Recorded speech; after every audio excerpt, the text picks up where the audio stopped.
That's what you do when you bullshit. Because it is all love. Because it's all love, and I want you to not get upset about it.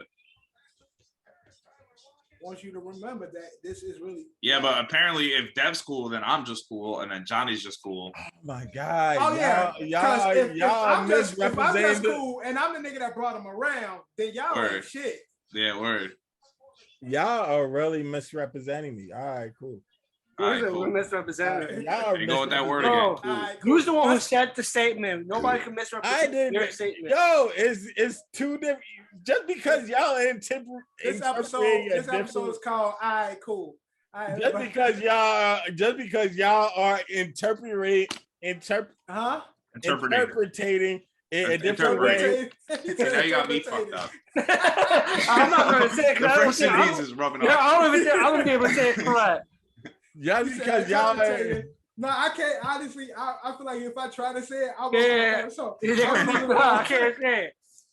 because I said it right the first time. Play it back. It's interpreting.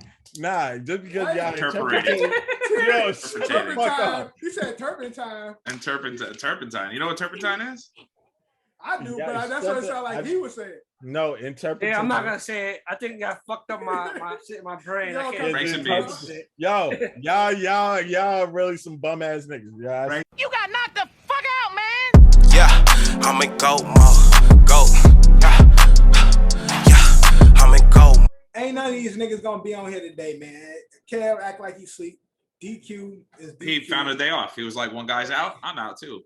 Exactly. DQ about to be off for 2 weeks. Right. That's not gonna be on the episode next week. Like, ooh, yeah. Right, exactly. Kev said he ain't coming. He said I ain't coming. But welcome to a new episode of the OSA Out of Shape All-Stars, episode 22, overall 72. Deuce in the building. And as you can see, it's the fatal four-way today. Kev ain't here because he tired being a woman.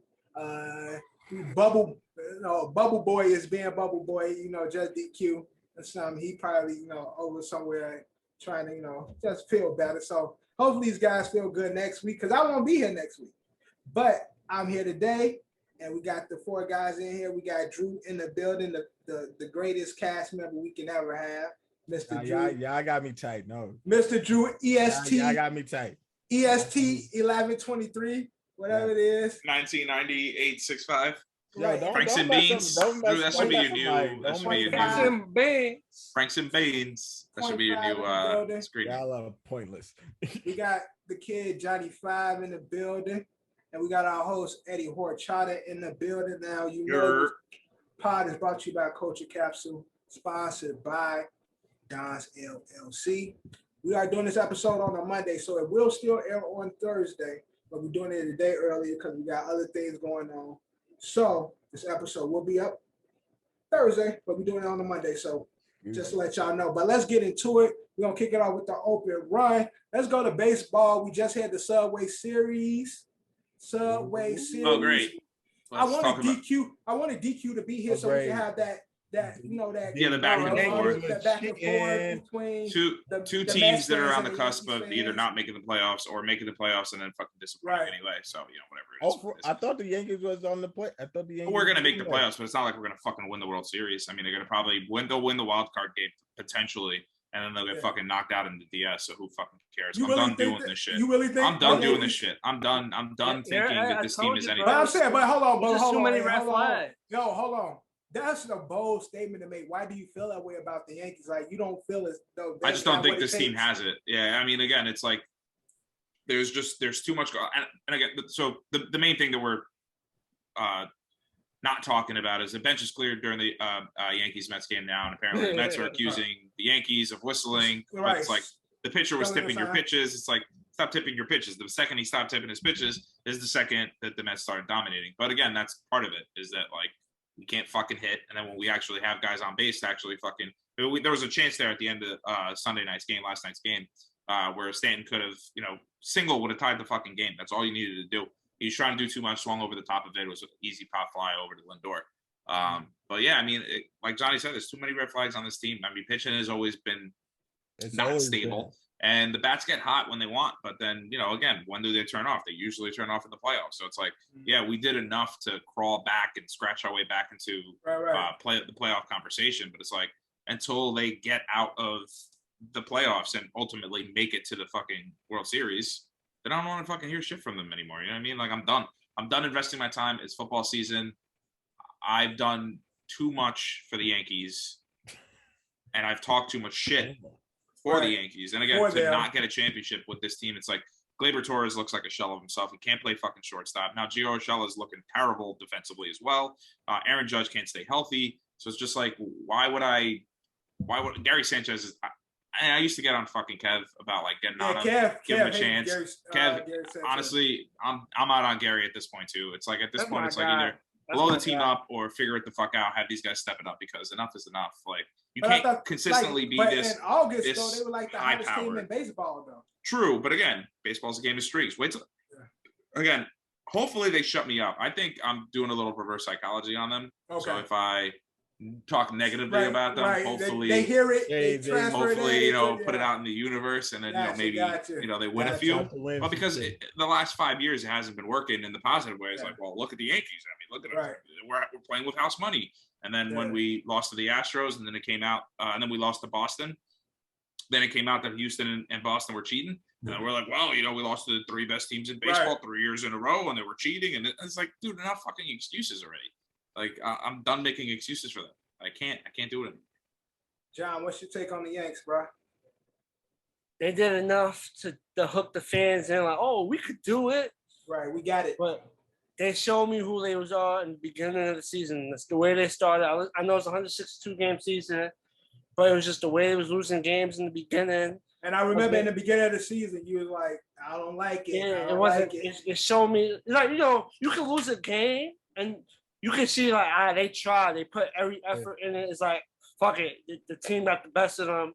Right. They'll get back at the next game. But the losses they was just having was like, it's terrible. Like, look uninterested. Look like they wasn't ready for the season. Season gets along. They dragging their feet along. They made some moves. Obviously, they added some bats, and they put like a spark, a jolt of energy within, the team. Right. Yankees got hot. But again, they're doing what they've been doing all season. Very, very inconsistent pitching, hitting, and we supposed to have the hitting supposed to be at least, the hitting supposed to be there. I mean, they brought in Rizzo, they got Voit, they got all these guys that's supposed to be big hitters. And again, like I said, just for the record too, that's why hot. So if the season ended today, the Yankees would not make the playoffs. So when they leading the wild card? It was 2 weeks ago. 2 weeks ago, and now we're only a half game behind Boston and a game and a half behind Toronto. So, damn. With I think less than a week of baseball. A week ago, 2 weeks ago. Right. No, because I'm saying August, Yankees was the big shit again. They were the hottest team in baseball. Rizzo, everybody hating. Everybody just. New York's happy again. The Bronx Bombers are back. They went on that fucking long ass streak where they almost won like 15 games in a row. Yeah, it was 13, I think it was. Yeah, something like that. Like, yo, they were fucking cooking. And for y'all to be saying like depressed, like look at Ed's face. Ed just looked at. And again, you talk to me in a week, and my tone's probably going to change. But again, it's like just, and that's why we are insufferable as a fan base. Like, I get it. I understand why people hate us now. Like, now I fully understand. It's like a fucking roller coaster. Looking at himself, he's looking at himself in the mirror now, like, yo, I hate being a Yankees fan. I love it, but I also hate it at the same time because these fucking. But I mean, let's call it what it is. I mean, I was 8, the first championship that I remember. I'm not one of these fucking Yankee fans that was born in 1990 talking about. Right. Yeah, I grew up in the greatest. Listen, man, you're lucky. If you were born in 1990, you got lucky, and maybe when you were 8, you saw that 98 championship. In 2000, you saw that championship in the Subway Series. And then you saw one in 2009. Yeah. My brother's a fucking Red Sox fan, and he's seen more championships than I have. But you don't remember no shit. Like I remember 2098 very, very specifically. And 2009 was awesome because it was our first year when we all met. Well, most of us met. Right. That's what I said. I'm saying Like you the should at Bulls, least the remember the first Subway 98, series. the I 98 remember Bulls that. was the only one that I actually remember. I don't Exactly. really claim it because it's like I wasn't really around for it. So if you grew up like in the early 90s, Yeah, you got a kid that It's was born in hard for you. 1997 telling a Red Sox fan, "Yo, fucking 27 right, rings, right, bro." It's exactly, like, yo, shut right, the fuck yeah, up. right, Get exactly. the fuck out of here. Right, I'm gonna mush you, nigga. Like as a Yeah, Yankees yeah, fan, like yo, shut the hell up. You weren't even Yeah. around, bro. So that's unfortunate. Anything else going on in baseball besides? Oh, There was another no hitter, I believe. now I got broken up. What? Oh, it got broken up? No. No, there was a no hitter, and there was a no hitter, and there was another no hitter on the verge that got broken up. Max Scherzer got his 3,000 K, and he was throwing a no hitter to the eighth, and it got broken up. But I think there was a no hitter this weekend, and he got his 3,000 K, and he threw an immaculate inning. So Max Scherzer was on point. Before I move on, the Subway just got series, how did that Subway series end? It was what? 2-1 Mets Yankees? won it 2-1. Oh, Mets won 2-1. So Yeah, they, I think Kev predicted the Yankees would win. No, he said a sweep. Oh, he said a sweep. Oh, I thought he said 9-11. Because we did win that game. No, DQ said that the Yankees will, the Mets will win on 9/11. Oh, right. I'm confusing the two. Yeah. John, you are correct. Both no hitters did get broken up. or they both got broken up. Okay. Mhm. Nah, Scherzer. See how the fuck the Dodgers get Scherzer? That's the move the Yankees needed to make. Get Scherzer. Yeah, that was one of the biggest trade deadline moves, right? Mm-hmm. Mhm. That's when the Cubs and the Nationals literally just got rid of everyone. Yeah, it's like, yo, you want anybody on fuck this it. team? Just throw something our Fuck way. Yes, right. Just tell me what you want. tell me what you want. I'll give it to you and shit for the low. Anything else in baseball? Let me go to my notes real quick. I got a few basketball things, not really much in basketball. But I'll let you look real quick, John. Nah, basically that's all baseball. Going once, going twice. Now That's all I got for baseball. That's all for baseball this week. Again, we get close to October playoff time. We'll see how it goes. But in the NBA, LeBron James, other than playing basketball, Why is he doing that? Because LeBron I hate that he's doing that movie over. and he's gonna be producing the new house party. Hey, kid and play. No. Hey, kid and play. No. Ain't nobody. Ain't gonna hurt nobody. Why? Is that gonna be like? Are they doing like? That's your boy, dude. They're like starting it over, like over. I think they just remaking it. I don't know if they're gonna do it. Who gonna play kid? Amon Shumpert? No, so the person that's gonna play. That's right. No, the kid that's from. He's in Spider-Man. I mean, he's in the Spider-Man. He's one of the kids that does the newscast with the white girl. Oh, a Spanish kid. Hold on. Wait a minute. All right. So he's gonna play kid. He's playing kid. I've seen him at something else. The Spanish kid that played. And he's in the newest Spider-Man. He's on the Oh shit, Andrew Santino's gonna be in it? Yeah. All right, he's a funny dude. So he's playing kid. And the actor that's playing play, I never seen him before. I don't even know who this kid is. Why? Because number 4 was trash. I'm mad. Yeah, 1 and 2. It's only 1 and 2. 1 and 2. Only 1 and 2. Actually, number 3 was kind of fire. I like that. 3 was with Immature and Chris Tucker. Okay, this one is starring DC Young Fly. Is going to be in a notable name. Yeah, he's going to be playing. Fly is funny. He's going to be playing like Bilal's character, Martin Lawrence. Nah. The kid playing. Yeah, I've never seen him before. He was in The Shy. Yeah, that's from The Shy. Never watched this. I watched The Shy. Who is that? He's Emirate in The Shy. Jacob Lattimore ain't in it. Yes, he is. He's starring in it. Is in it. it. Look, Gav, look.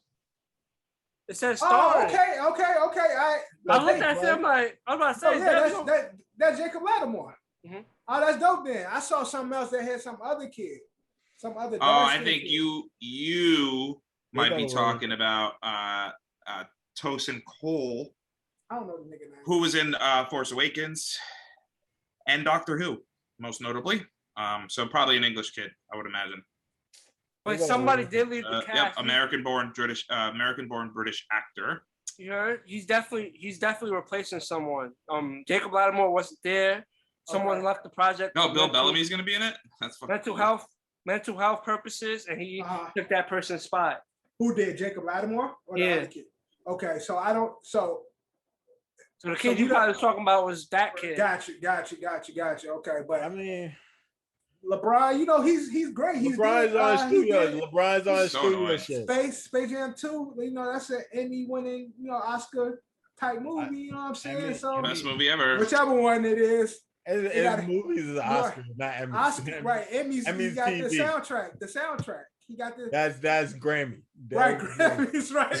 Does anyone else think he's only doing this because there's no NBA season and they haven't talked about him? No, because he got his own studio, so of course he's in LA. Sure, so he's gonna make this. So movie. Drew, you see how quick Drew flipped? Drew went from why is he doing this to he's doing it because he's got his own studio. I mean, let Ron cook. How's that flip? I'm still gonna say this movie gonna be trash.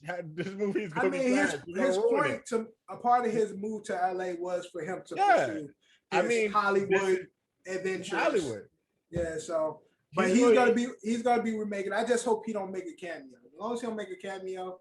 He's gonna be in it. He's gonna have to be in it. Don't make a cameo. He gonna play Pops. Oh no, he can't play. He can't play. He gonna play the Pops. It's probably gonna be some shit. It's gonna take place in LA. They're gonna drive by Staples. The funny thing is, Drew. No, the funny thing, Drew. Right, he might play Pops and shit. Like that ass. He dead ass might play. Yo, Pops. That shit's gonna be beyond trash, bro. That shit gonna be like a Nick Cannon movie and shit. All the movies Nick Cannon be making. Nick Cannon has some good movies. Don't do that. What movies? What No, I said Nick Cannon. Did you just say Drumline was a good movie? No, I don't like Drumline. No, I like Drumline. It's not like a good. No. I'm saying it's like a cult movie. No. Nick Cannon movies. Have you ever seen School Dance? Underclassmen. It had with no, I haven't seen Williams. Captain Williams. He was in jail. And Tiffany Haddish. I've watched as many Nick Cannon movies as I've heard many Nick Cannon songs. Gotcha. Not many at all. The best thing Nick Cannon has ever done, was Wildin' Out. That's all that I'm gonna give him. I'm not gonna hold you. I've probably seen more movies than I heard Nick Cannon songs. Yeah, ever since that Spike. I know Gigolo. Movie, shit was trash. I know Gigolo. I know there's one other hit. And then I only know 2 Nick Cannon movies, Drumline and Underclassmen. What? All 4 of those things have one thing in common. Trash. Nah, I like Underclassmen. Trash. What about the shit with what's about the shit with Drumline? Love Don't Cost. That was Underclassmen. Drumline was No, he said it's the same movie and shit. It is the same movie. Except instead of drums, he's a cop. Nah, it's not, bro. I'm talking about Love Don't Cost a Thing. Love Don't Cost a Thing was trash, John. When he was a nerd. Do that Love Don't Cost a Thing was trash, John. All those movies are bad, but I will watch them. Like I watched them multiple times, but they all bad movies. But congrats to Brian, man, doing his thing. And real NBA news. Yes, real NBA news. Marc Gasol is back with the Grizzlies. Yeah, but he's gonna retire with them. This is farewell. Yeah, it's farewell. But it's cool to be at the team where he started with, so he's just going back to retire as a Grizzly. It's a full circle. It's a full circle thing. Exactly. Also, Chris Dunn is now with the Grizzlies. He was traded. Yeah, Chris Dunn. He used to be with the Bulls. Then he went to Boston. Got traded like a couple of times. Yeah, he's been moving a lot this season, but he went to Boston, and now he's in Memphis. He got traded for. So is anybody go buy him out so he can actually go somewhere? Because that's basically what it seems like. I don't know. Maybe he's back. When you get traded this many times, you have to get bought out. So you have to get bought out. Maybe he back up. You got what's his name? Chris Dunn. Grizzlies guard. Ja. Maybe back up Ja. Ja. I don't know what they're doing with Chris Dunn, but he's been moving around a lot. They traded him. They traded him for a 2024 pick and $250. I mean, not $250.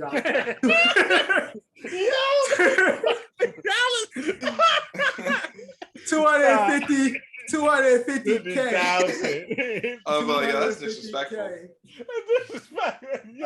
cash. Boston got some kid named Juancho Hernan Gomez or some shit. I don't know who this kid is. Some nigga riding him into the bench. Also, the Raptors will be playing in Canada this year. Last year, due to COVID protocol in Canada, not really fuck with us.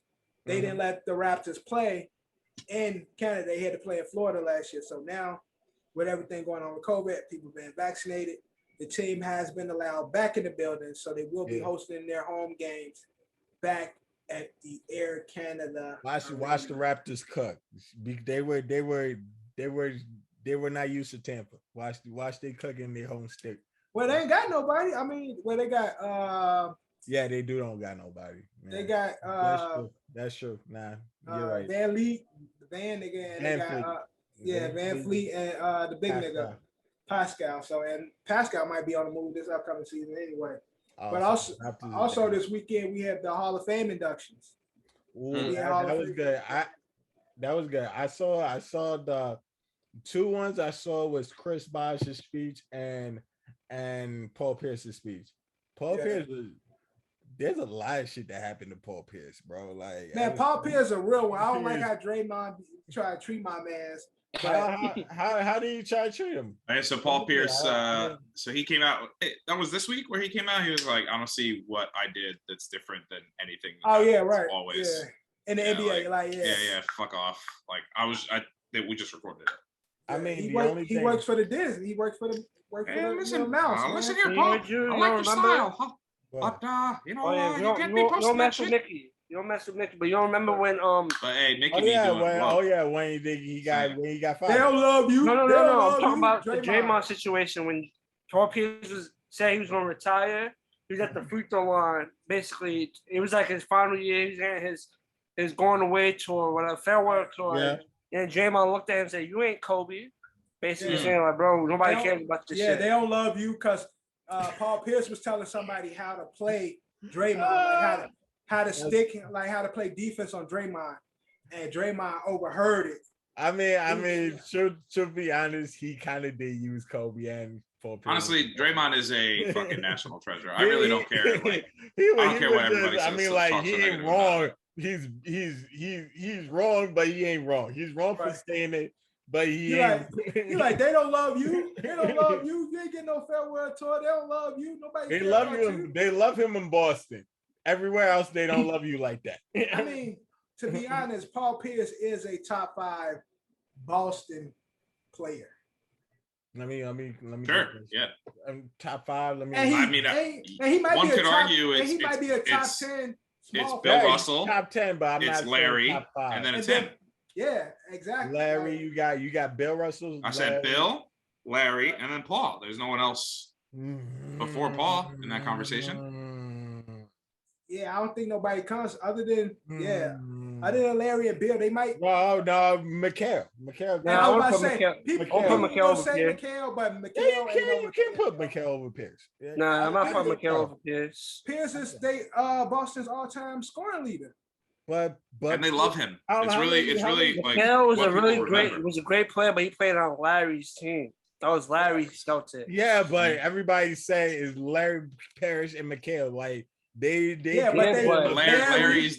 in Space Jam. Larry still has his jerseys everywhere. Larry, you know what I mean? Like Larry. Larry Parrish, Mikal.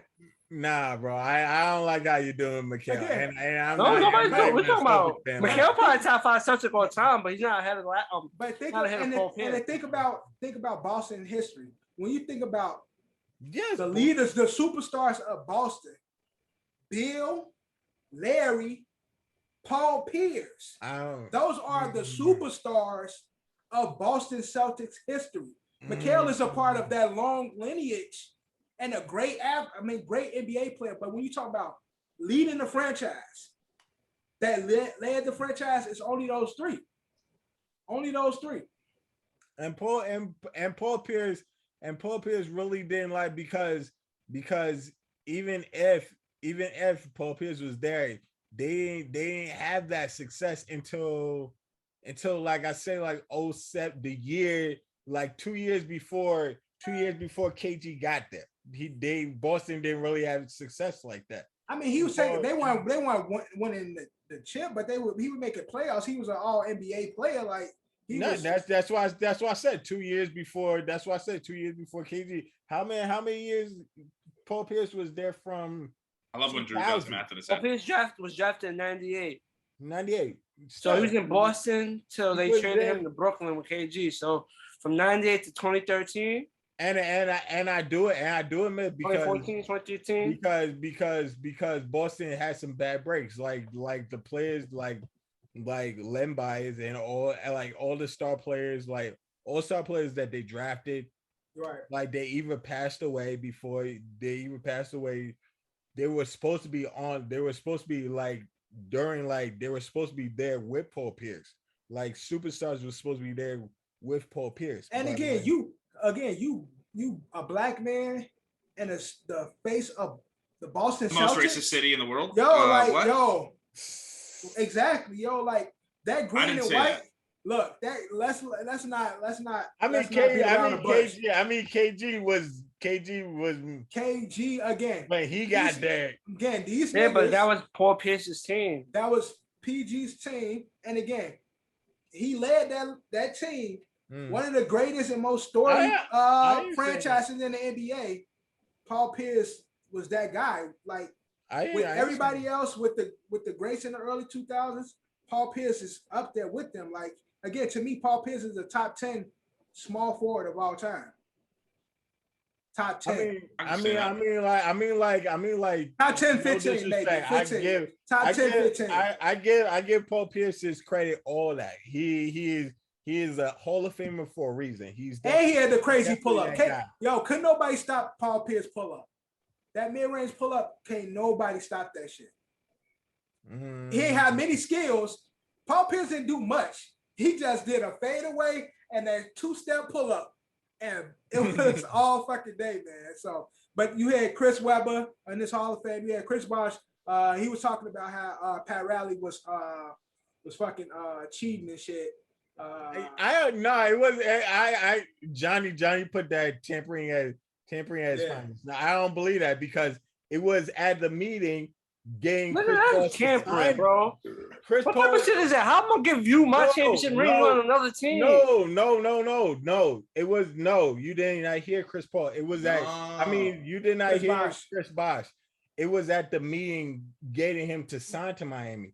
He did not leave with a contract, but he gave him a gift. He gave him a gift, but still, that's not tampering. You give him a gift. He was a free agent, though.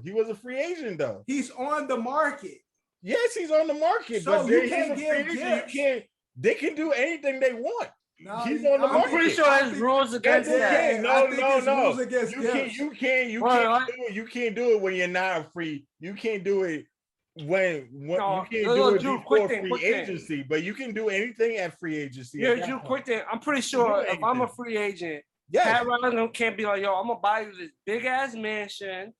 You sign with me, you live there for free. It's considered a gift. No.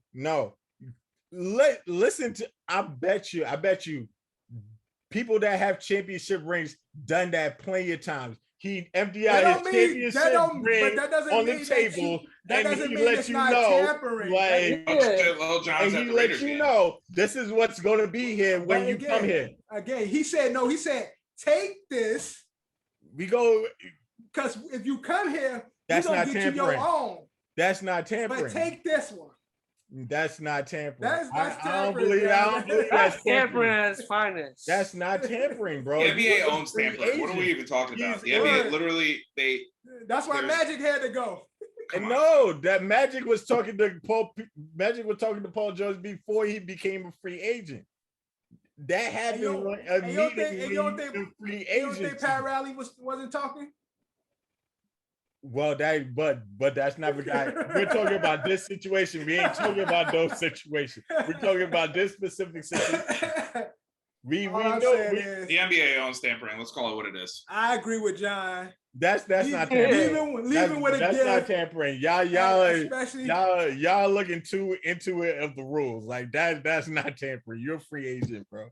That's like I said we look up the rules. I'm pretty sure. It's rules against that. Look, and again, like, I'm gonna use exactly the same example. I'm a free agent, right? I'm going to these different cities and shit. Yes. Pat Riley be like, yo, I got this condo. Why you figure out what you're doing? You can stay there, man. Stay as long as you want. Like, this condo, you can stay here. Totally different though. It's the same thing. I'm giving you something. Listen. I'm giving you something to hold while you make your decision. So no, quick thing, Drew. I take your ring. Say I don't sign with you. What happens then? I have to give you back your ring, bro. Nigga, you gave it to me. Right. But what? But Devin is saying shit like houses and condos. No, like, I'm just giving examples. I'm giving examples of gifts. When you give somebody a gift, it's mine. So if they say you stay in this, I'm giving you this house. Boom, that's my crib, nigga. If I don't sign with you, now you're gonna put me out. Okay, now we gotta go through the eviction process and all this goofy shit. You give me a car. That's totally different. You're putting it in different words. But I'm saying you give me a car, it's like, yo, this is my shit. You gave me a gift, and again, hoping that this will influence me to come to your team. He gave him the ring. It ain't that ring probably worth more than a fucking house or a car. But here's a ring. Not only do you got this one, but we're gonna get you your own. NBA free agency is not like signing to college, bro. This is not NBA. This is not NCAA rules. They dirtier. This is not NCAA rules, bro. This is not NCAA ruling. It's tampering, bro. Regardless of the level, it's a level of tampering. It's done. I mean, it's over. It's over. Chris Bosh got his rings. He a Hall of Famer. It's over. But I agree with John that fans that watch this show, is that considered tampering or what? Yes, it is. It is. No, it's not. No, it's not. But also in that induction class, Bill Russell got inducted again, but as a black coach.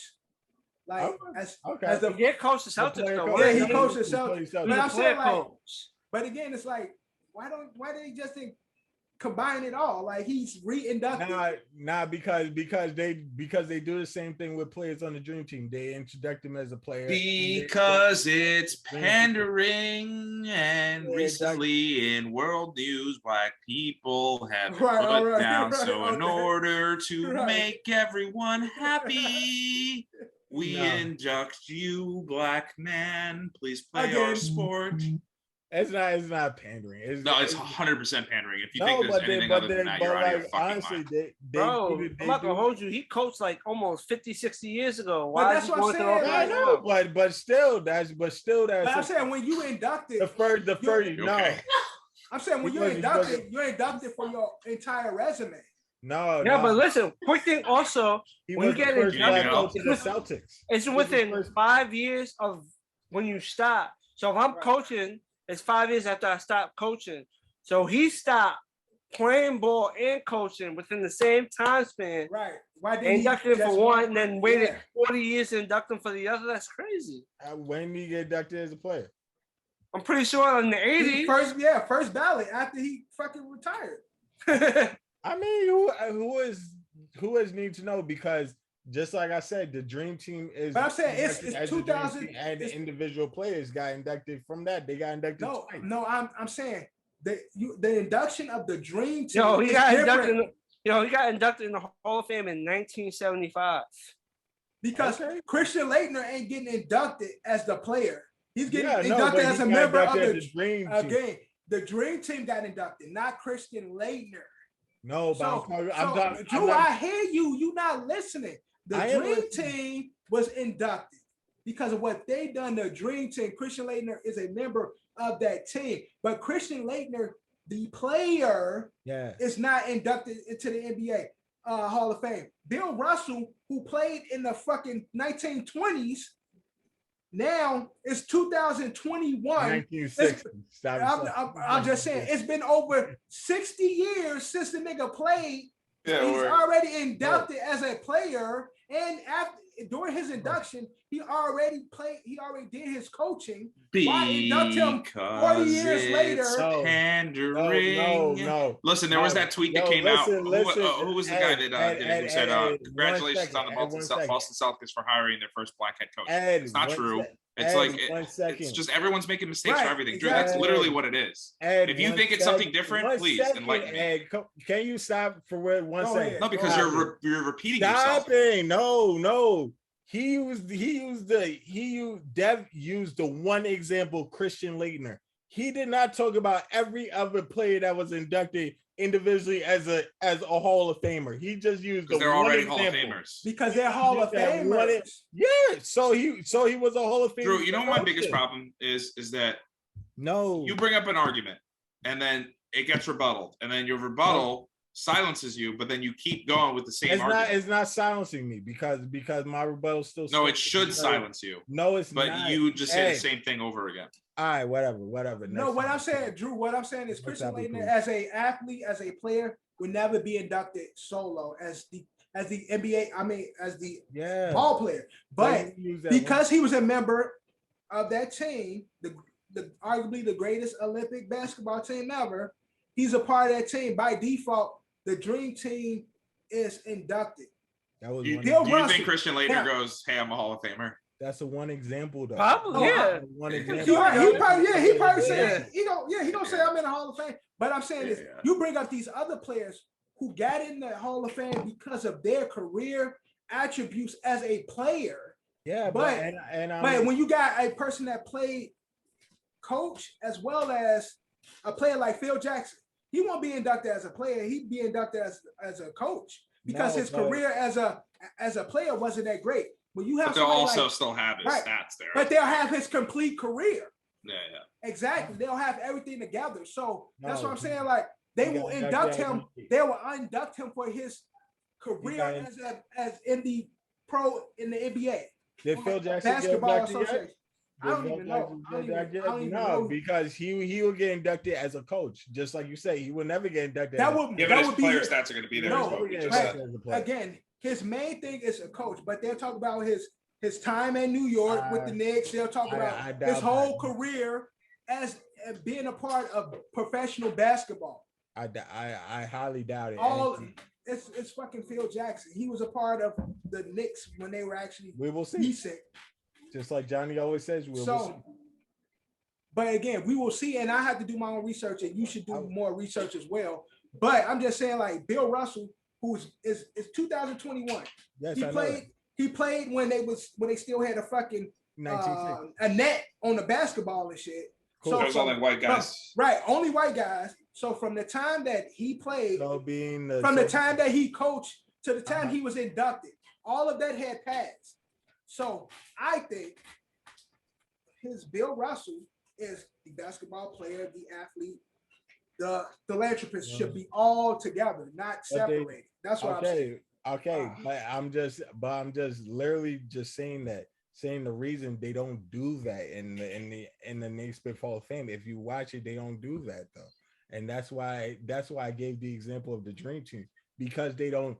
Even though they should do that, no, you got to give a bad example to that. You got to give a bad example that you have to give another player coach or player GM to represent what you're saying. No, because again, players that's on the Dream Team might not make it to the Hall of Fame if they wasn't on the Dream Team. Everybody has done it. Everybody has done it except for one, Christian Laettner. Everybody has done it, and that's because of their career as an NBA player. I guess what we should do is we should wait in 30 fucking years if LeBron becomes a coach, if he gets inducted in the Hall of Fame as a coach as well. No, so what they gonna do? No, they go LeBron. LeBron gonna go to the Naismith Hall of Fame as a Cavs, as a Heat, and as a Laker.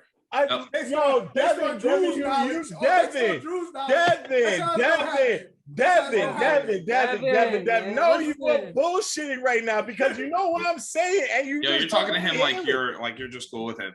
No, right. We just cool. Why are you talking to him like that? No, but that's what we are. We just cool. Just cool. No, but can we get to why we came re-listen to this podcast? Moving on. Can we get to why we came? That's all. You're stupid right now because for the NBA. Let's agree to disagree. You said let's agree to disagree. Let's agree to disagree, Drew. All right. Moving on. That's the NBA. We're gonna get into the NFL.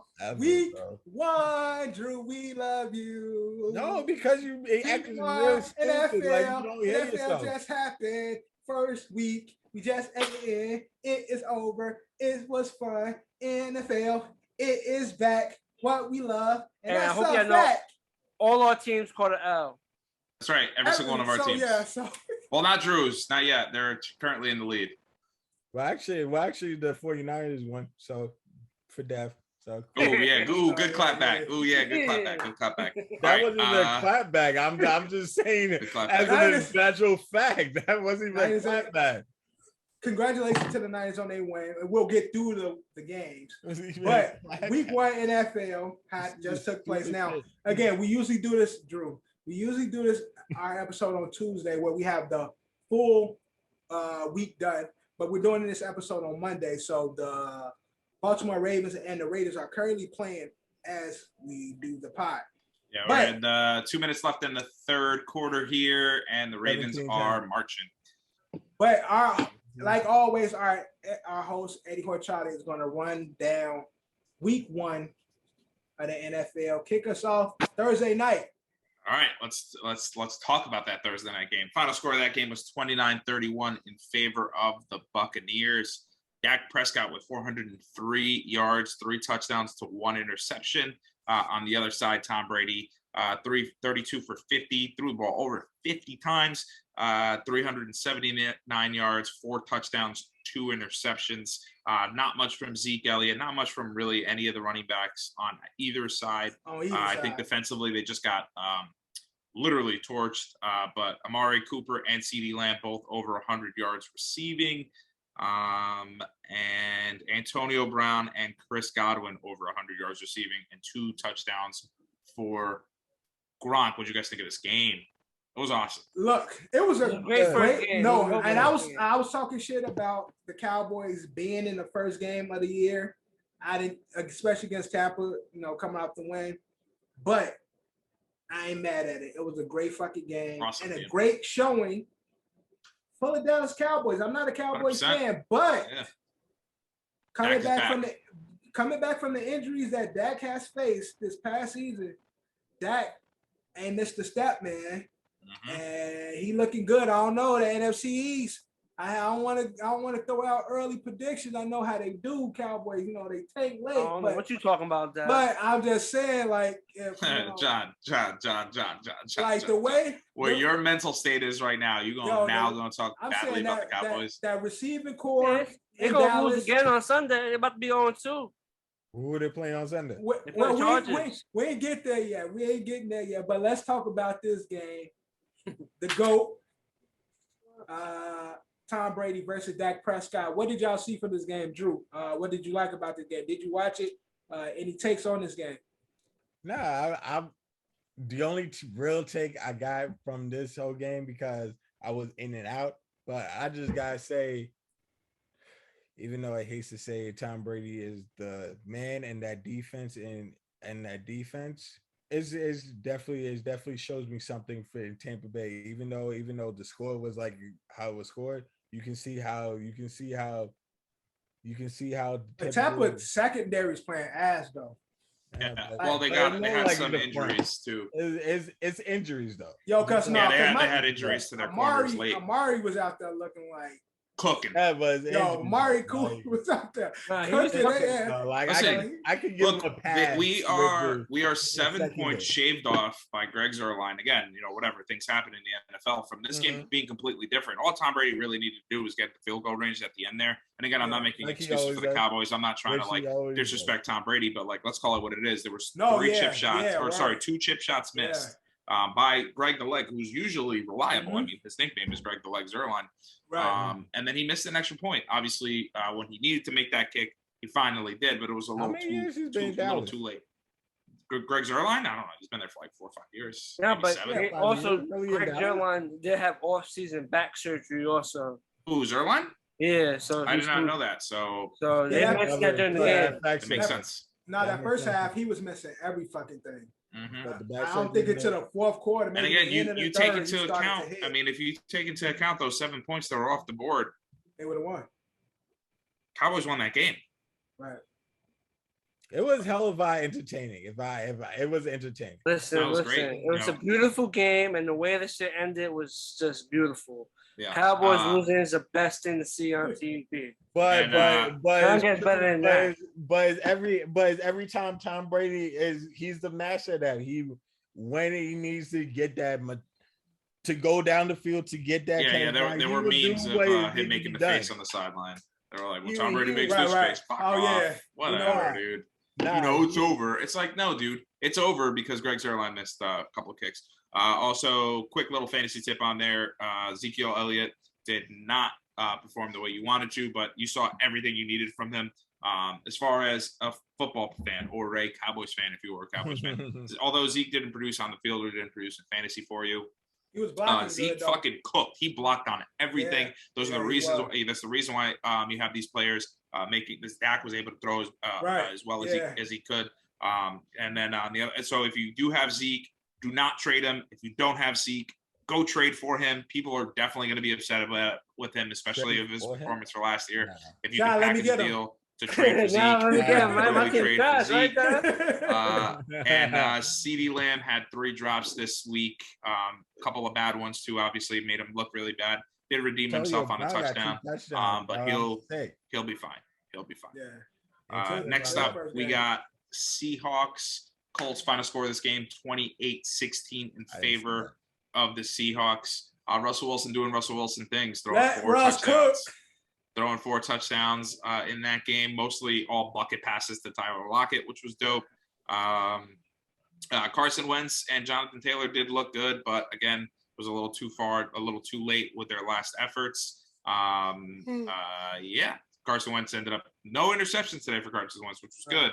But 251 for 2 touchdowns, completed over 60% of his. Yeah, I think because Seahawks offense moved too fast, like they up and down the field, whereas the Colts, like time of possession, they hold the ball a lot of dunking and diving, a lot of 5, 10-yard passes, nothing real deep, and therefore you can't really play that against Russ. Because Russ, all them doing, especially with him and Tyler Lockett, all they fucking doing is running. I swear to God, Tyler Lockett caught 2 touchdowns in this game for 100 yards. I thought every touchdown that went through was all of Tyler Lockett because all Seattle receivers they all like Russell's perfect at that little bucket pass thing. It's just like just dropping it right in your hands. Russ Cook, man. For now, because this is what he does. Yeah. This is what he does halfway through the year. Till you start getting beat up. Once you start getting hit a few times. Next up, we got what Johnny called a shit bowl, which turned out to be not a bad game. Texans, Jaguars. Tyrod Taylor. I told y'all Tyrod, man. I picked him in the money pool. I ain't pick him in this pool. I picked him in the money pool. Tyrod Taylor cooked 21 out of 33 for 291 yards and 2 touchdowns. Leading receiver was Brandon Cooks on the evening, but although didn't get any touchdowns, those touchdowns went to David Johnson and Danny Amendola. And Trevor Lawrence makes his debut. 330. He did a 3-3-3. He, threw for 332, threw 3 touchdowns and 3 interceptions. So obviously, what you expect to see. Rookie mistakes. Obviously, I think the Jaguars are bad. I think the Texans still are bad, but the Jaguars are still bad. Right. It's just the Texans had the better advantage because they had the veteran quarterback that's still a solid starting quarterback in the league, and they was able to lean on him. And again, you got the experience. Tyrod knows how to control the game. He has veteran players around him with Brandon Cooks, with David Johnson. So you got a lot of vets. Yeah, you got a veteran QB. And Tyrod again is that middleman, that transition QB. He was one again. If you had he was one Tyrod mishap Taylor, away from being the Chargers starter. Because remember, he got he got stabbed in the chest. He got poked. Yeah.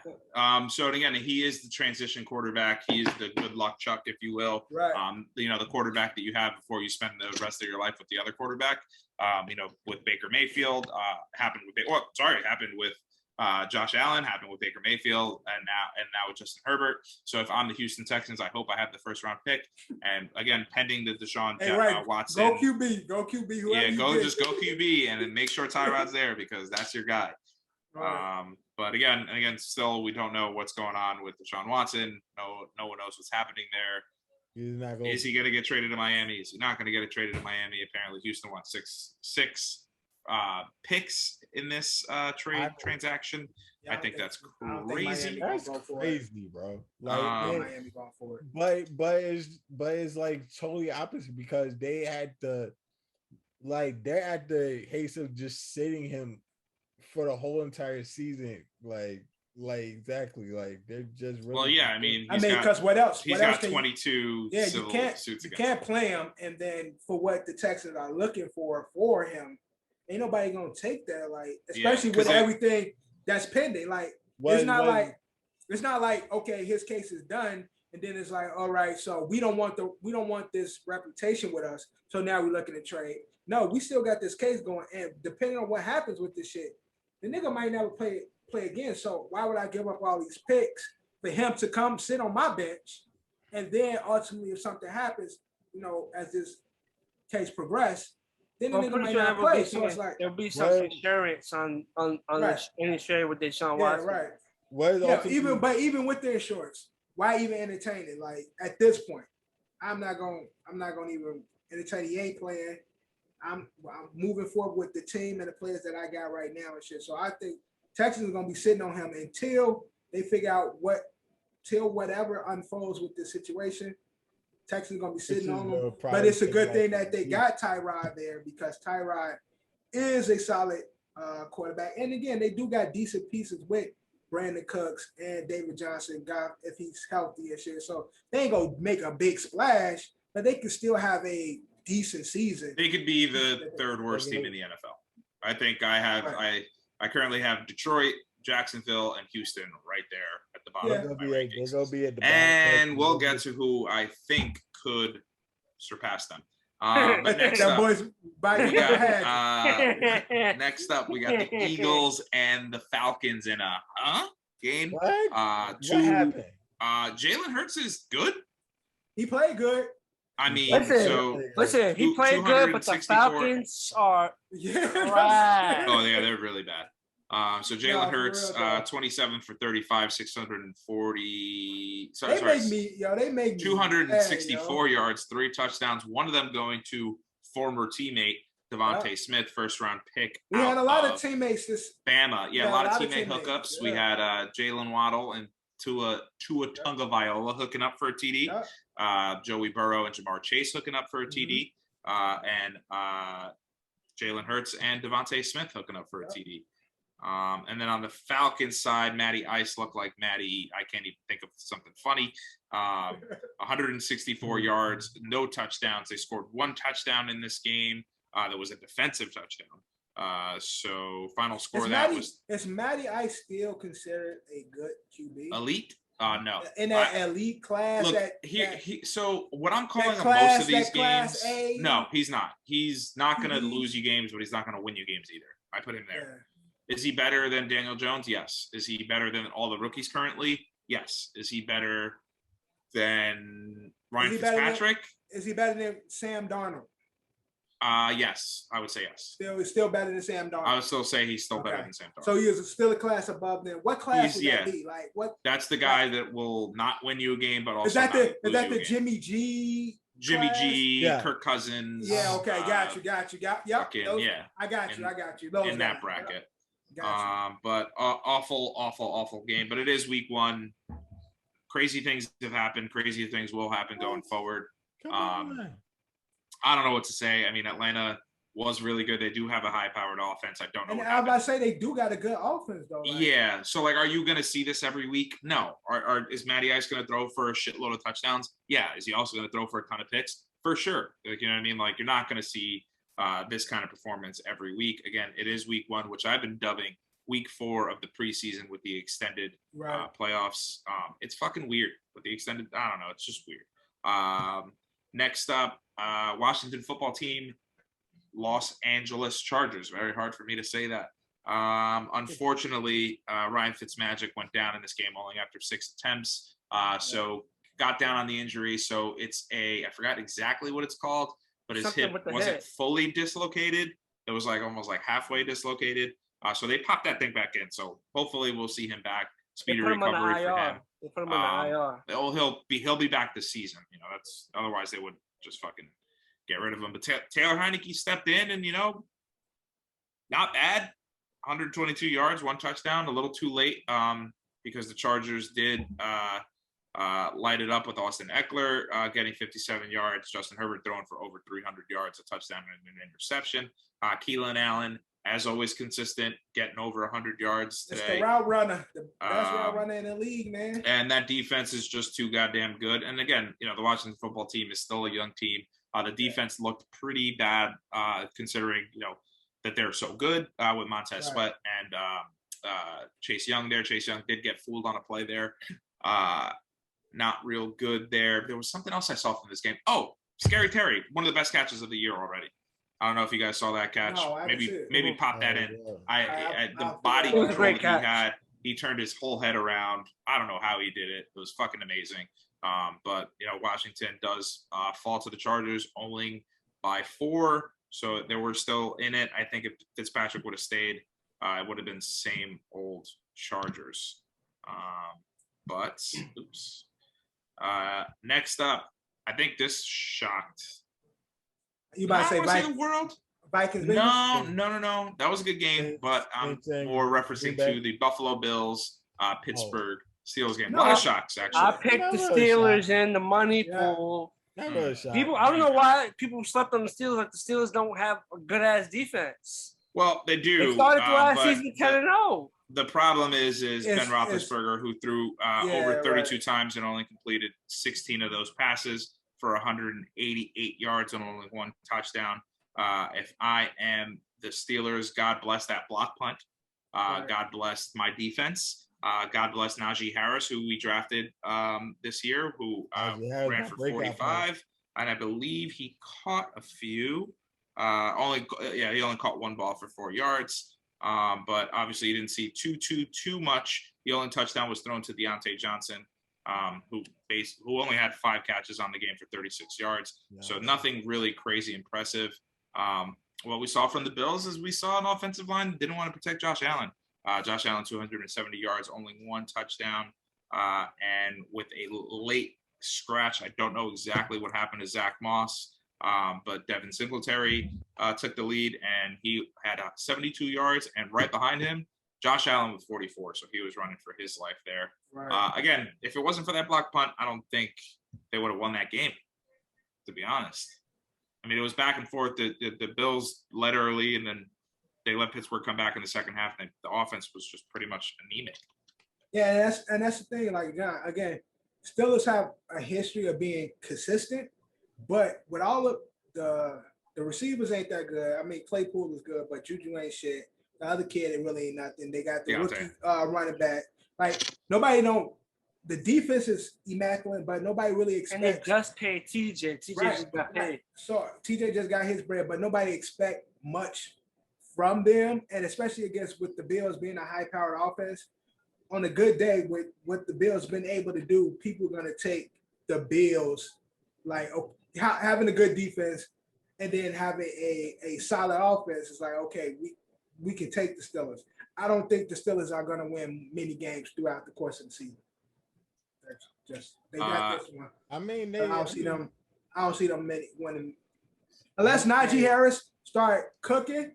And God forbid, if that run game start going, that's what they love. If once the Steelers get a good run game, that opens up everything.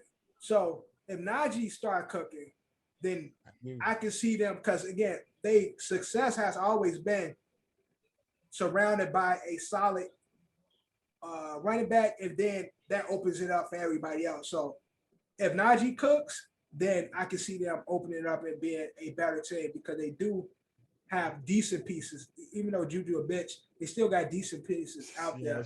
Yeah. Also, TJ Watt, 2 sacks in this game, just got paid, highest paid linebacker in the NFL. And I think his brother might be rubbing off on him because after he got paid, he said, "Hey, are we done here with all this paperwork? Because I have to get back to work."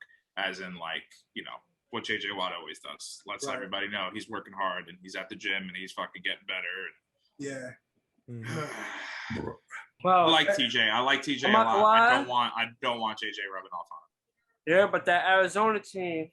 We'll get there. We'll get there. Next up, another W for the NFC West, which went undefeated this week. Completely undefeated NFC West. Wow. Shout out to them. They used to be the joke, and now there's another team in the same division, but on the opposite side of the country, who was the joke. So Jimmy G, 40. We're talking about 49ers, Lions. This game was closer, looks closer on paper than it was in real life. If you watched it live, you saw this game got out of hand quick.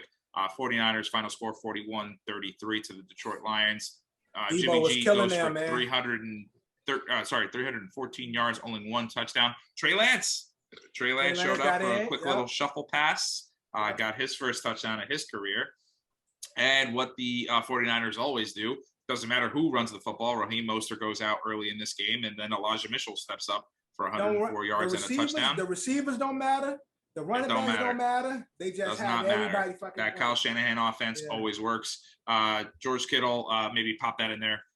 Stiff arm of the year. I'm just going to start naming. Right, stiff arm of the year. Stiff arm of the year. I mean, he just straight punched them. Yeah. It was awesome. And then on the Lions side, Jared Goff on a new team. Again, looks closer than it was, but he threw 57 times, only completed 38 of those pass attempts for 338 yards, 3 touchdowns, 1 interception. Those touchdowns one went to DeAndre Swift, the other to TJ Hawkinson, and then Cyphers. I knew I was going to butcher his name, but I did it anyway. But yeah, this game was not close.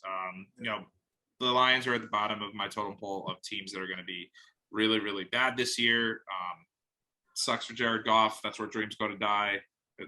Cue all the fucking memes. Put the meme of Simba and his dad, and he's like, "Dad, what's a Super Bowl?" We don't know what that is, son. We're Lions. R.I.P. to their careers, but Megatron and fucking Barry Sanders, and I think their sacrifice got Matthew Stafford out of there, which should segue us into our next game. But I'm not going to do that because I am going in order. Next up, we got Vikings, Bengals. Final score of this game, 27-24 in favor of the Bengals. Now Dev. Week one. You love Joey Burrow. Yeah, I do. That's my guy. You do. But you also are a Vikings fan. That's true. What happened? Defense ain't meshed yet. We ain't all the way there yet. It's week 1. All the stars haven't played. This first time playing together, really. Besides like fucking OTAs and practice, none of them played in the preseason. So we just getting the rust off. But my guy Joey Burrow came back and again cooked, coming back from the crazy injury he came back from. Hooking up with his homies, Jamar Chase, and I think everybody got a touchdown. Yeah, so Jamar Chase, T. Higgins got a touchdown. Joey threw for 261. Tyler Boyd didn't get one. Tyler Boyd didn't get one. He should have gotten one, but Joey Mixon fucking lit it up on 29 carries, 127 yards. Only averaged 4.4 yards a carry, but it did not fucking matter because that boy runs. And he did have a touchdown in this game. But yeah, I thought we were gonna get our first tie, and I was like, "Fuck yeah, dude!" I was like, "Let's go!" Like, I want every team to tie because I don't like this. Hate ties. I don't like this new week though. Like, it fucks up my what do you expect? 8-8, 6-10. Like those things don't. Right. So with the tie, then 8-1. 6-10-1. Like it's makes it a lot easier. And then on the Vikings side, honestly, I'm just gonna say Kirk Cousins sucks. I'm glad we don't have him. I don't like him. Again, the stats show like I said, him but and Matt Ryan are all in that class. And I think Jimmy G is a little bit above both of them. Probably, What's the crazy part? As bad as Matt Ryan is, Kirk Cousins just doesn't even deserve to sit at Matt Ryan's table. Yeah, it's true. Yeah, I ain't even mad at that. I'm not even mad at that opinion because again, I would trust Matty throwing it down the field before I trust Kirk. Because Matt Ryan had a great career. He obviously didn't win none, but what I was gonna say, Kirk Cousins has a thing. He beats up on the whack teams, and he always loses to the good teams, and especially his record on prime time is abysmal. Yeah. But he even lost to what should have been a lot for the Vikings to win. He lost to young rising. You like that. You like that. I don't like that. Sit the fuck down, get better. Hopefully the Vikings will do better. But again, crazy week one. You never know. But Kirk literally, he was like thrown at the ground at some points. I don't know. Next up, we got my game. Jets, Panthers, revenge game for Sam Darnold. Wasn't really much of a revenge, really, if you think about it. Thank God for Christian McCaffrey is all I got to say if I'm the Panthers fans. Christian McCaffrey rushed for 98 yards and then received for 89 yards. I mean, first guy to ever rush for 1,000 and also catch for 1,000. And I don't know if it's ever happened, but I know he was, he did that most recently. Did get one. Nope. Yeah. And then Sam threw for one touchdown. Nothing crazy impressive. Again, his stat line wasn't great. 24 out of 35 for 279 and only one touchdown. But the true story was the defense. They got, we're counting them up. 1, 2, 3 and a half, 4.5 sacks on the young quarterback, Zachary Wilson, who early on did not look good. I'm not going to lie. First half, he was doing some dumb shit. Hey, listen, he looked like Patrick Mahomes in the Super Bowl. He was running for his life, again, trying to make something out of nothing. Didn't throw an interception then. It wasn't until the second half. But didn't throw an interception. Now wasn't trying to do too much like what Sam Darnold usually did. Wasn't trying to do too much like Mark Sanchez would usually do. But all in all, man, the other part of it too is that we couldn't run the football again. Another injury too, another big injury. Mekhi Becton goes down with an MCL sprain. Everyone thought it was ACL. Turns out he'll be okay. He'll be back in 4 to 6 weeks. So shout out to him. Get your recovery up. You're a big boy. That's a lot of fucking meat. That's a lot of fucking weight. I know a lot of people were making fun of him because he was crying. You never know, dude. You're that size. You're that big. You hear that pop, it could be an ACL. It could have been a fucking season-ending. You hear that shit, you feel that explosion in your fucking leg. You like it's over. But turns out it was only an MCL. It's a pretty serviceable injury. Again, still sucks. But what we saw out of Zach Wilson in the second half, he took all those licks and he didn't care. He didn't care. Second half, the game slowed down for him. He started to see the full field and shit. And really started to push it that boy got an arm. Like that boy can listen. And again, here we go. Throw of the year was a dropped pass. Zach rolls out after he was about to get demolished again. Loses 2 fucking linemen chasing him. Throws a fucking dart across the middle of the field. And again, Corey Davis. Rookie. No, it wasn't Corey Davis. It was Elijah Moore. Rookie Elijah Moore drops it in the middle of the field. And again, listen, we're the youngest team in the NFL. I'm not trying to be biased here. I'm not disappointed. No, what I saw from that second half. This might sound crazy, but he reminds me of a young Jay Cutler. Oh, come on. Don't do that. No. I'm talking the about good side of it, I'm saying the good part of where Jay, it be small windows. Jay will burn that bitch. He fucked up a lot. But the arm strength, I'm mainly talking about the arm strength. Zach was putting that shit in places that niggas and like he was Jay. Accurate. That's the other part. Niggas like Jay, niggas like Matt Stafford, the School of Fire niggas, the only ones that will attempt to make those plays. In the second half, once he got his bearings, he was putting, and they were smart. I'm just saying, he looked like Aaron Rodgers out there. Aaron Rodgers didn't look like little Patrick Mahomes too. Little sprinkle of Patrick Mahomes. That's what I saw. Just a little bit. There's a little bit. I'm not saying crazy, but Bro, he had a lineman at his ankles and give him a little scoop, and like bounced around him, ran all the way across the field, and then that's when he threw the touchdown pass to Corey Davis. Yeah. I mean, dude, that's off script. That was not planned. That's not what fucking Matt LaFleur and fucking Robert Saleh wrote down when they drew up that play. That's not what that was supposed to happen. And what did it result in? A fucking touchdown. A fucking touchdown. I like what I see as that. I ain't gonna even. And again, we got the Patriots going up next, so we'll see what happens there. But final stat line for Zach Wilson was 20 for 37. So again, over 60% of passing, which you do want from your NFL quarterbacks. 258 yards, and then again, on the fucking did everyone's been asking me, did the Robbie Anderson, Sam Darnold connection sting? No, Red Wine went in when LaMarcus Joyner went out, who is now out for the year. So fucking good luck, LaMarcus. See you back next year. Get healthy. But Red Wine, is a guy who we just picked up. Obviously, didn't know what was going on in the scheme.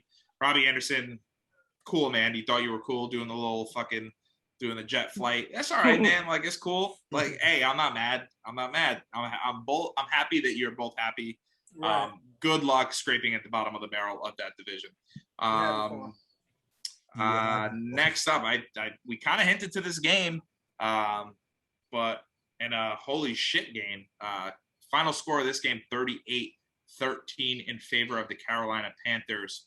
You mean Arizona Cardinals? Arizona Cardinals and Tennessee Titans. Holy shit. That was awesome. Chandler Jones, 5 sacks. Shit out them Titans. Yo, beat the hell out of there. Mm-hmm. I told you there was going to be some beatdowns. I just had the wrong beatdowns, but I did say there was going to be some beatdowns. I did say it. Yeah. So we'll quickly talk about the Titans and then we'll go on. I didn't know that, but I'm saying I didn't know the Titans line was that bad. Fucking Tyson, that Chandler nigga was. There was an injury to Chandler Jones, you mean? Yeah, there was an injury to one of their offensive linemen. They did lose their offensive coordinator to Atlanta in Arthur Smith.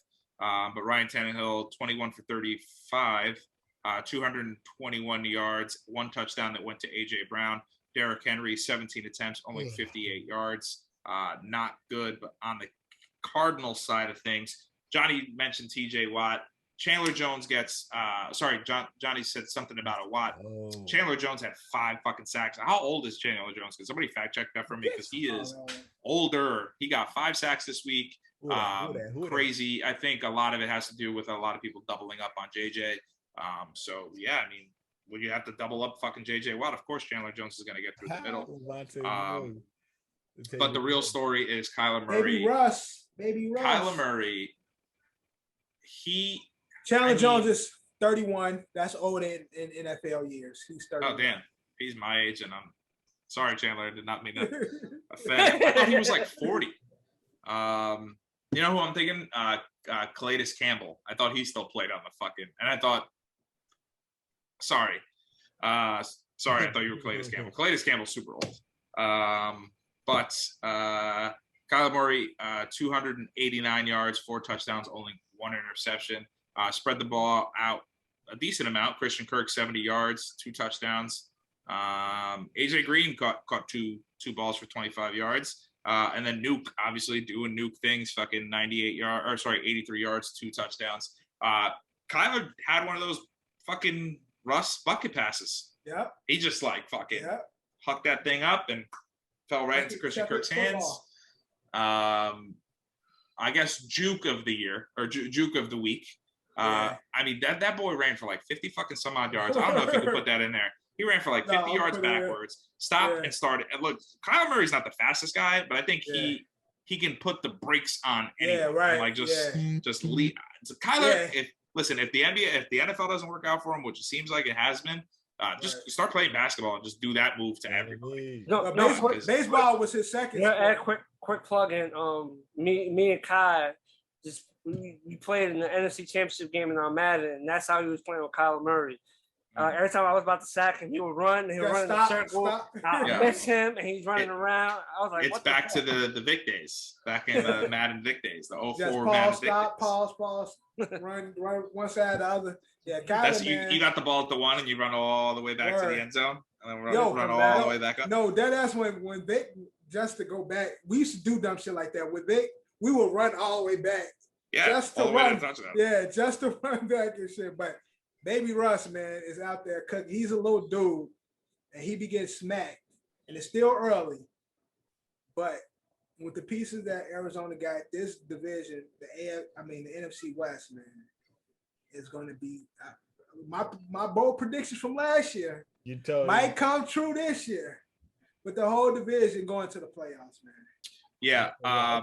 So yeah, the other part of this game, this was one of the first times that I like to try to take like a little bit of credit for myself. It's really, really stupid that I even like know this, but it's like I don't need to see a player's face, or sometimes I can see a player's face and know who they are. But like again, like 9 times out of 10, you see a player make a move and he catches it and breaks off for a run. Like, oh, who was that? And they're like, I don't know. Who's number 30?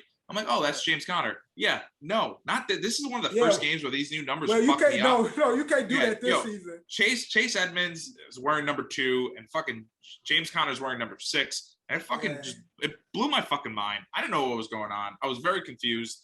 There was when I was watching the Jets game. What the fuck is the name this week had my ass on Google looking at depth charts and shit, seeing who numbers is what. Like, who the fuck is that? Because I couldn't see the name, so I'm like, I'm used to. Yeah, I was so confused. When you know I get what Tom Brady was bitching about now. Shaq Thompson wore number 7 as a safety. Yeah. What are you doing, dude?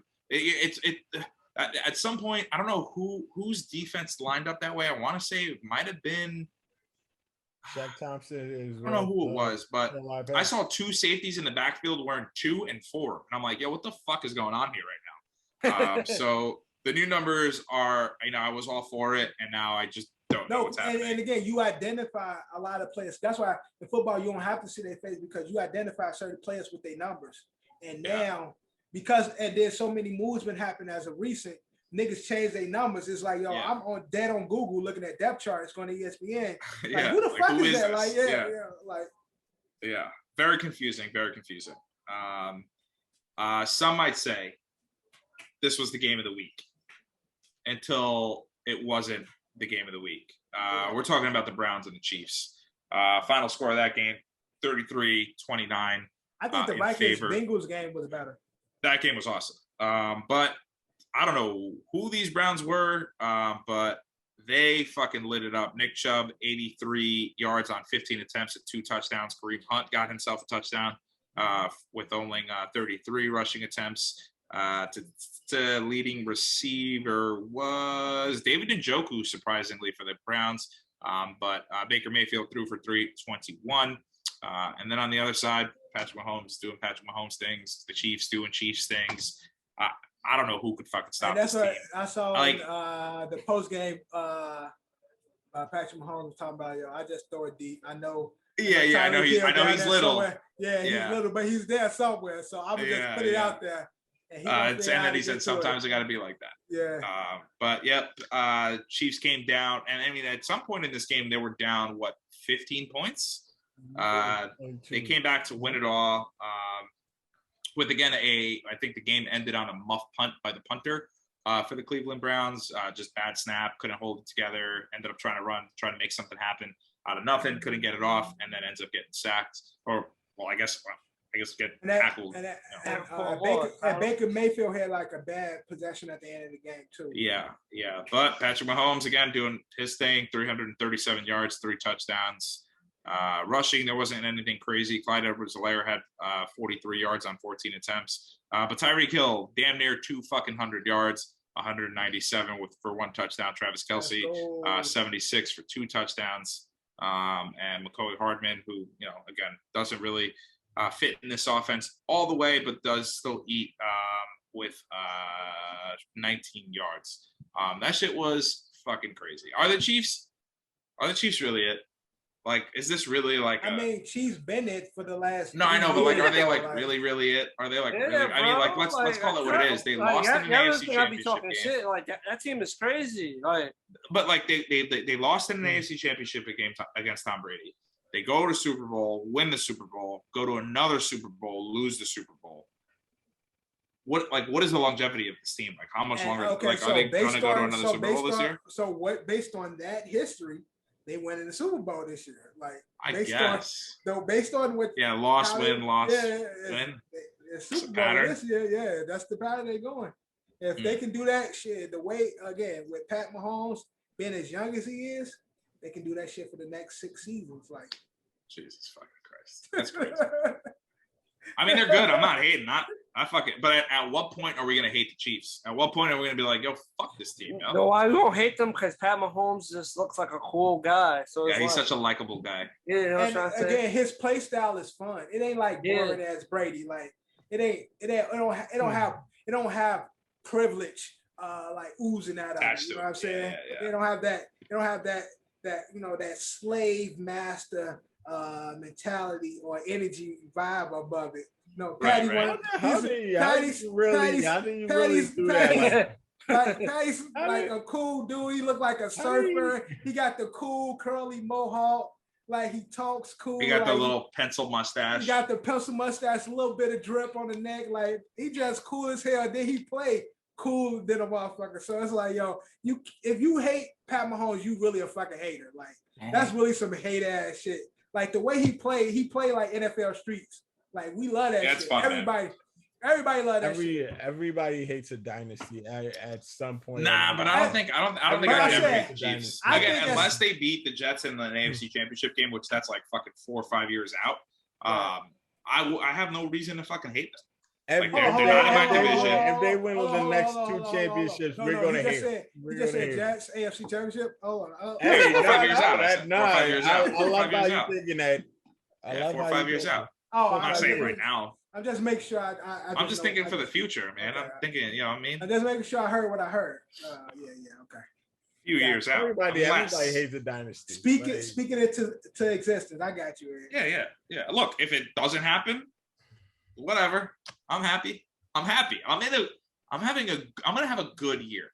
I'm gonna have a great year. But again, can't say that for the rest of us. I don't think nobody's gonna hate the Chiefs based on, again, the way Pat plays, and again, if they keep with the trend, win-loss, it's a dynasty, but it ain't really a dynasty because it's like they're beatable, but then they win, but then they're beatable, but then they win. So it's like where it's not like they're not completely smoking, but they smoking everybody, but they not. It's like we got a chance, but we don't. So it's like we can. They're smoking. Almost smoking. I'm gonna say they give us enough space to not hate them. Okay. And I was hating on them last season. I really. Let's see. All right. Next up, we got the leaders of the AFC East. With the Jets loss, with the Bills loss. You got the Dolphins playing the Patriots, and the Dolphins come out on top, 17-16 there. Mac Jones, rookie Mac Jones, who fucked up my prediction, threw for over the 200 yards, but didn't throw for that second touchdown. One touchdown. The one touchdown did go to Nelson Aguilar. Holy shit, who knew he could catch 5 catches for 72 yards. Damian Harris, the Patriots would have won that game if it wasn't for Damian Harris. Damian Harris, 23 attempts. It looks like it's his show there now with Sony Michel gone.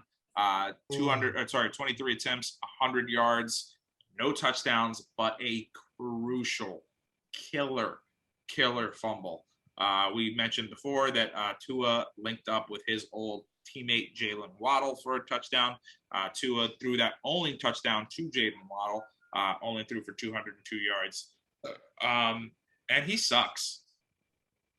Look, that defense got them in that game. Tua sucks. He's just not good. 16 for 27, 1 interception, only 202 yards. That little flicker that he threw to Jalen Waddle did the rest. Are you saying he threw that ball for like 2 yards? He's a Dolphin, Ed? No, I'm not saying it because he's a Dolphin. I don't like him. I didn't like him coming out. When it was the whole tank for Tua campaign, I was like, don't fucking do these campaigns. These guys never work out. It was suck for the duck for Mariota, and Mariota fucking sucks. You know what I mean? Like, there was tank for Trevor, and what the fuck are the Jaguars doing? You know what I mean? Like, I'm just glad I didn't end up with one of these tank for guys. Like, the minute that there's a slogan, like that guy, I just don't. And again, I don't think Tua's good. I just don't think he's good. And also, there's a thing about Alabama quarterbacks. But when did licks sack for Zach? When did a lick sack for Zach? That was a thing, but it didn't matter because we were already in it too. that was already. That was only. So we were already the two. So we had already won that game accidentally. That's hilarious. But yeah, we just got there. It was automatic. It was automatic. They already had balls in their mouth. All right. Yeah, that was it. Okay. All right. Exactly. Also, Jacoby Brissett came in this game to try to get the defense off sides, and also John, out for you got a hit, G boy. So, John, you turn to your right. What are you talking about? My shit is regular. I don't know. I thought Troy came over again. Yeah, I was saying you better tell Troy to stop playing.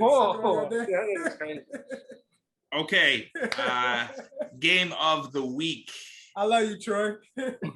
Game of the week. Best game I saw the whole time. Made the mistake of going out to a bar, and I have not felt the same. I will not mention that place. I have not felt the same since, but they didn't have red zone, so I had to fucking watch the second half of this fucking hot doo-doo garbage that was a game. Packers? Nope.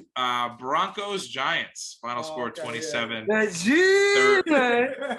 Johnny, let's hear that again. Say it again. Get it all out.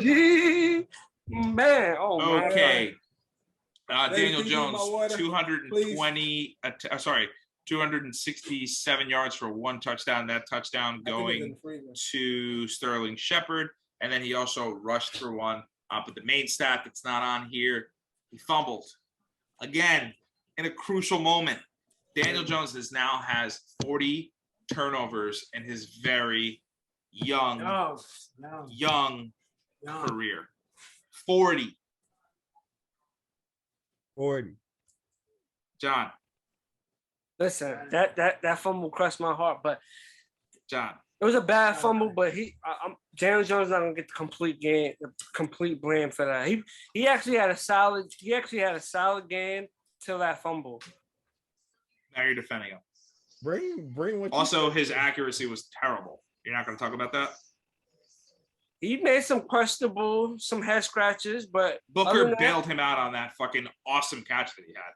But he bailed him out. How do you throw? No, I'm talking Galladay and Booker, but I'm talking about the pass that he threw behind Booker. The catch that's like literally like highlighted all over. Sports Top Tap. No, he caught it from behind him. He caught it with one hand. Yeah. There's a one-hand catch. Yeah. Yeah, but, I mean. I'm not gonna lie. What happened was the offense showed spurts. He like Shepard came into play. He didn't have the chemistry with Galladay because they had no snaps together throughout the whole preseason. So that was like their first snaps together. And then, like he got to Galladay late, but like they was building something. But what was killing me was holy shit. Teddy Bridgewater was dissecting the Giants with short passes the whole game. Dissecting the Giants. Every time it was a third down, I don't know how they don't make that adjustment. Every time it was third down, he would throw it short and they would run for the third down. I mean, they would run for the first. Every time. They was 3 for 3 for going it on fourth down. I'm not gonna lie, the Broncos just dominated the time of possession. So basically, there was a spurt in time where the Giants didn't touch the ball in that game. When they last touched the ball, so when they first touched it in the second half, 55 minutes. Wow. Since they touched the ball. 55 minutes since the offense touched the ball. And Melvin Gordon had a big run for a TD. MG. Melvin Gordon, broke out. But the defense, at that point, was getting dissected on third down, just wore up, and he broke for one. But because for the most part, they was playing to run really well. And Lamar just broke out for a nice run, but that shit distracted me. But yeah, but they was wearing the defense down. Saquon played sporadically, but I like what I seen, and I can't wait till he gets into the mode because you're gonna see some more Saquon. Okay, so I just want to go back to he didn't have that many yards. Johnny, wait, quick thing. I'm gonna let you say what you said. Mm-hmm. All Saquon's runs was for positive yards. He had only one run where he was stuffed. But he had like what 6, 7 runs, 8 tops. He didn't have that many carries. But from what I've seen, all his runs except that one run was positive runs. Now when he gets into they unleash Saquon, you're gonna see more. You're gonna see the Saquon I'm waiting for, and the whole world is waiting for. But Okay. get to what you're gonna say. I just wanted to quote you on Sunday while this was happening live, and I quote, "Yeah, I'm not gonna hold ya. It's only one game, but the Giants season might be done." I think that's enough on the Giants, but let's talk about Teddy Two Gloves. Teddy Two Gloves, two touchdowns, 264 yards. Melvin Gordon, as Dev mentioned, did have that nice breakout run for 101 yards. Sucks for fantasy owners of Javonte Williams, who was supposed to be the lead back there, but I don't want to talk about that right now.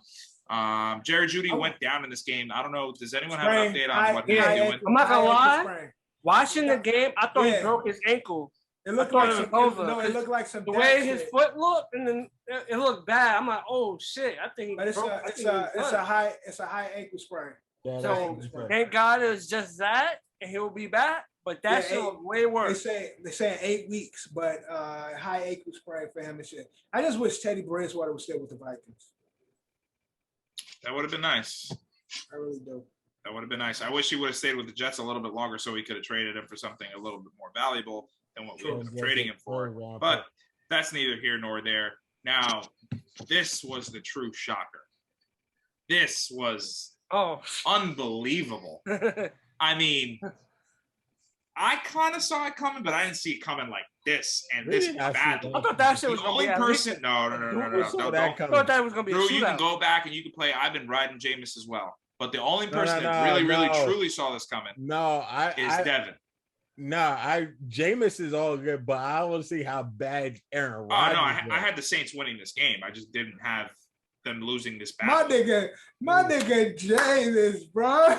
Let's talk about the bad before we talk about the good. Aaron Rodgers looked terrible. 2 interceptions, only 133 yards. The running game tried to do what they could, but Aaron Jones, who, again, if you're a fantasy owner and you have him, he only got you 9 yards. His backup, A.J. Dillon, who's supposed to be really good this year as well, only had 19 yards. Again, high draft pick, number 1 overall. Some people probably took him. There was probably the guy you took first in your draft. Devontae Adams, only 56 yards. Randall Cobb did nothing. Marquez Valdez-Scantling, nothing. Aaron Rodgers did catch a ball for 19 yards, but that was weird. I think offensively they just weren't in it. There are the jokes now of Paul Crew and Aaron Rodgers. He's shaving points. He's mad at them. I don't like his mullet. He looks super old. He's super gray. He's really listen. They're going back to Lambeau. It's week fucking 1. Calm down, all you fucking fantasy fuck boys, all you fantasy fuckheads. Relax. Take it easy. Aaron Rodgers is not going to give you 1 point going forward. He's not going to do all that. He's going to throw you some touchdowns. He's going to run in for a few too. Aaron Jones will do the same thing. So will Devontae Adams. But the story of the day. Jameis Winston only completed 14, but he only had to throw it 20 times. Only went for 148 yards, but it went for 5 touchdowns. That's the most touchdown.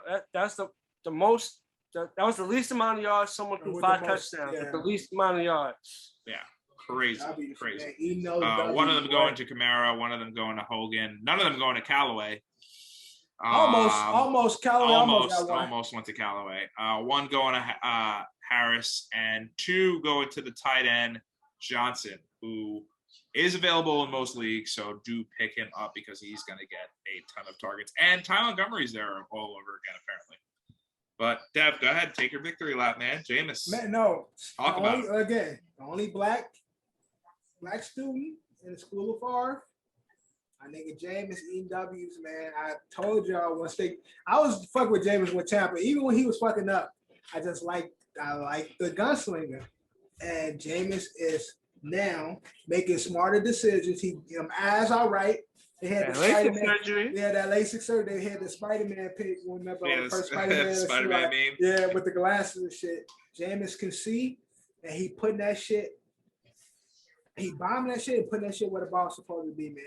And I don't see them winning the division, but I think this is going to be a really good year for Jameis. I got him on my fantasy team. John, if you want him, throw me a trade. I know you like him, John. Send me a trade for Jameis. Last thing I do want to mention about that game, Jameis's press conference at the end there, just Jameis doing Jameis things, just being a old country bumpkin, fucking not aware of. I don't know if you can put the clip in there, but please put this clip in here where he was like, when we were preparing for the preparations of this game, my trainer said, what did he say? Yeah, he said, just stay prepared. Just you got this. Like, it's just classic Jameis having conversations with himself, living in his own world. And Drew Brees covering the game. Like, yeah, it's good to see that New Orleans is actually throwing now, like making jokes of himself, like just like saying that it's good to see the ball going downfield, making fun of himself, not being able to get the ball downfield and shit. So also, Drew Brees has hair now? Yeah, he grew the stress of not being a player. You don't think it's plugs? It might be. I think we got to get Kev on that regiment. And finally, Sunday Night Football, and it looks like we're going to be able to talk a little bit about Monday Night Football as it is concluding. Now we will see how it ends. Looks like it may or may not go into overtime. But we got Rams, we got Bears, we got Stafford. Finally, Stafford got out. Again, the sacrifice of Barry Sanders and Megatron's careers got Matthew Stafford out of a bad situation in Detroit.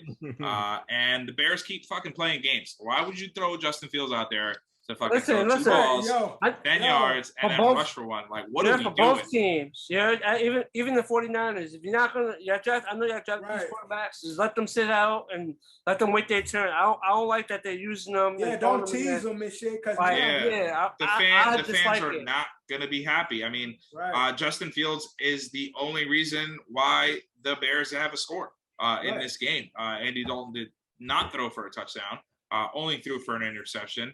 Justin Fields did run in for a touchdown and had a quick little shuffle pass there. And if it wasn't for David Montgomery, who had a great game, 16 attempts for 108 yards and a touchdown, isn't that I think this game would have got worse. Isn't that kind of like self-sabotage though? Like y'all say y'all got the vets, y'all drafted the rookies, who everybody wants on the field.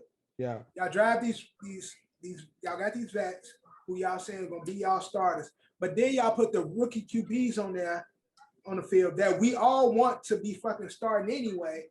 And then they scoring for us, scoring for your team. And then it's like, but now go back. All right, good play. Go sit. Yo, put them out. Like, get rid of these old ass niggas and get them boys out there and shit. Especially I can only speak on the Bears. I'm about to say Jimmy G, I get it. Yeah.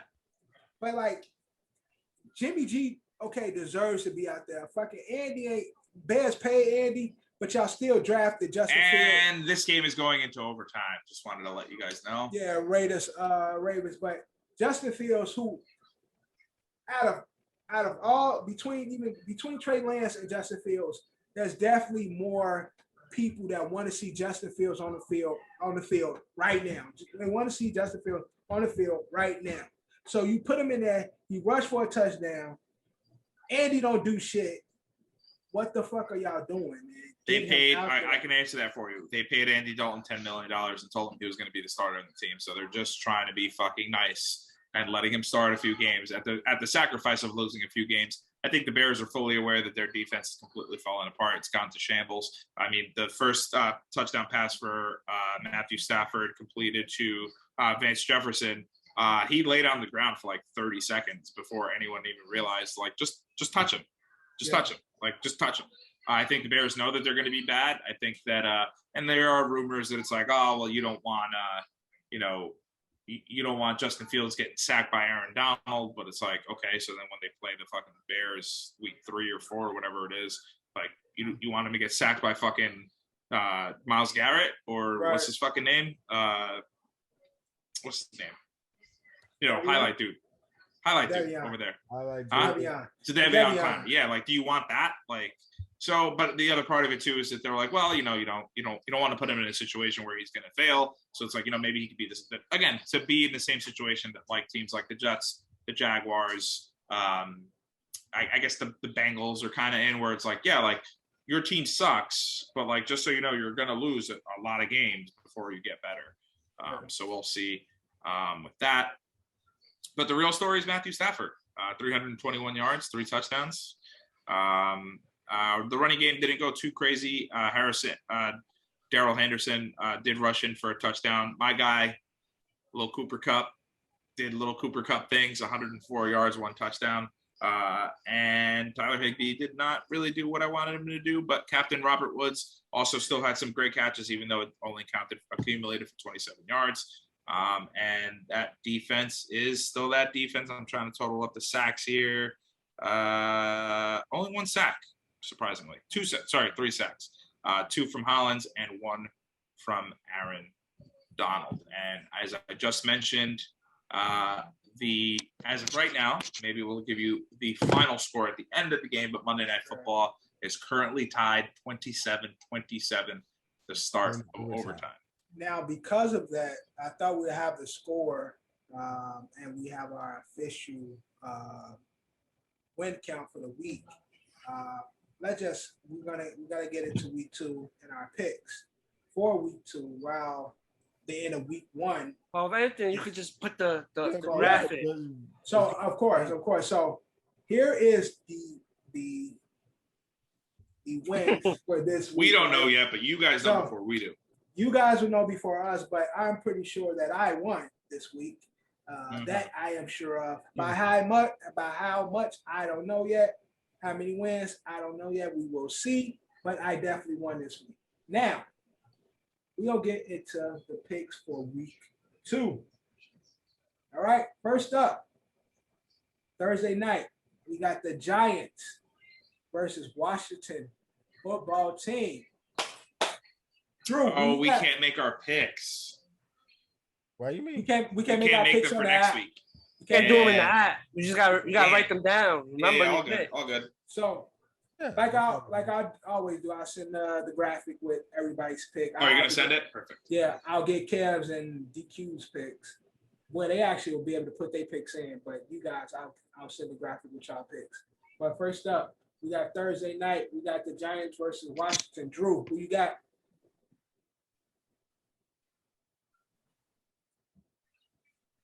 Just pick, bro. G-Man, I think Jimi. Okay, you got the Giants. John, who you got? The G-Man. I'm gonna go with the Giants this week as well. Ed, who you got? Well, the Giants have only had 3 wins in September the last 5 seasons, and all of those wins came from the Washington football team. I think the only real way for David Gettleman and Daniel Jones and Joe Judge to hit true rock bottom is a loss to Tyler Heineke and the Washington football team. Right. Give me the Washington football team at home, who literally drop sewage on their fucking fans, but they don't care. It doesn't matter. They're going to win. All right, at 1 o'clock, we got the Raiders versus the Steelers. Drew, who you got? Steelers. John, who you got? I'm going with the Steelers. I'm gonna run with the Raiders. Eddie, who you got?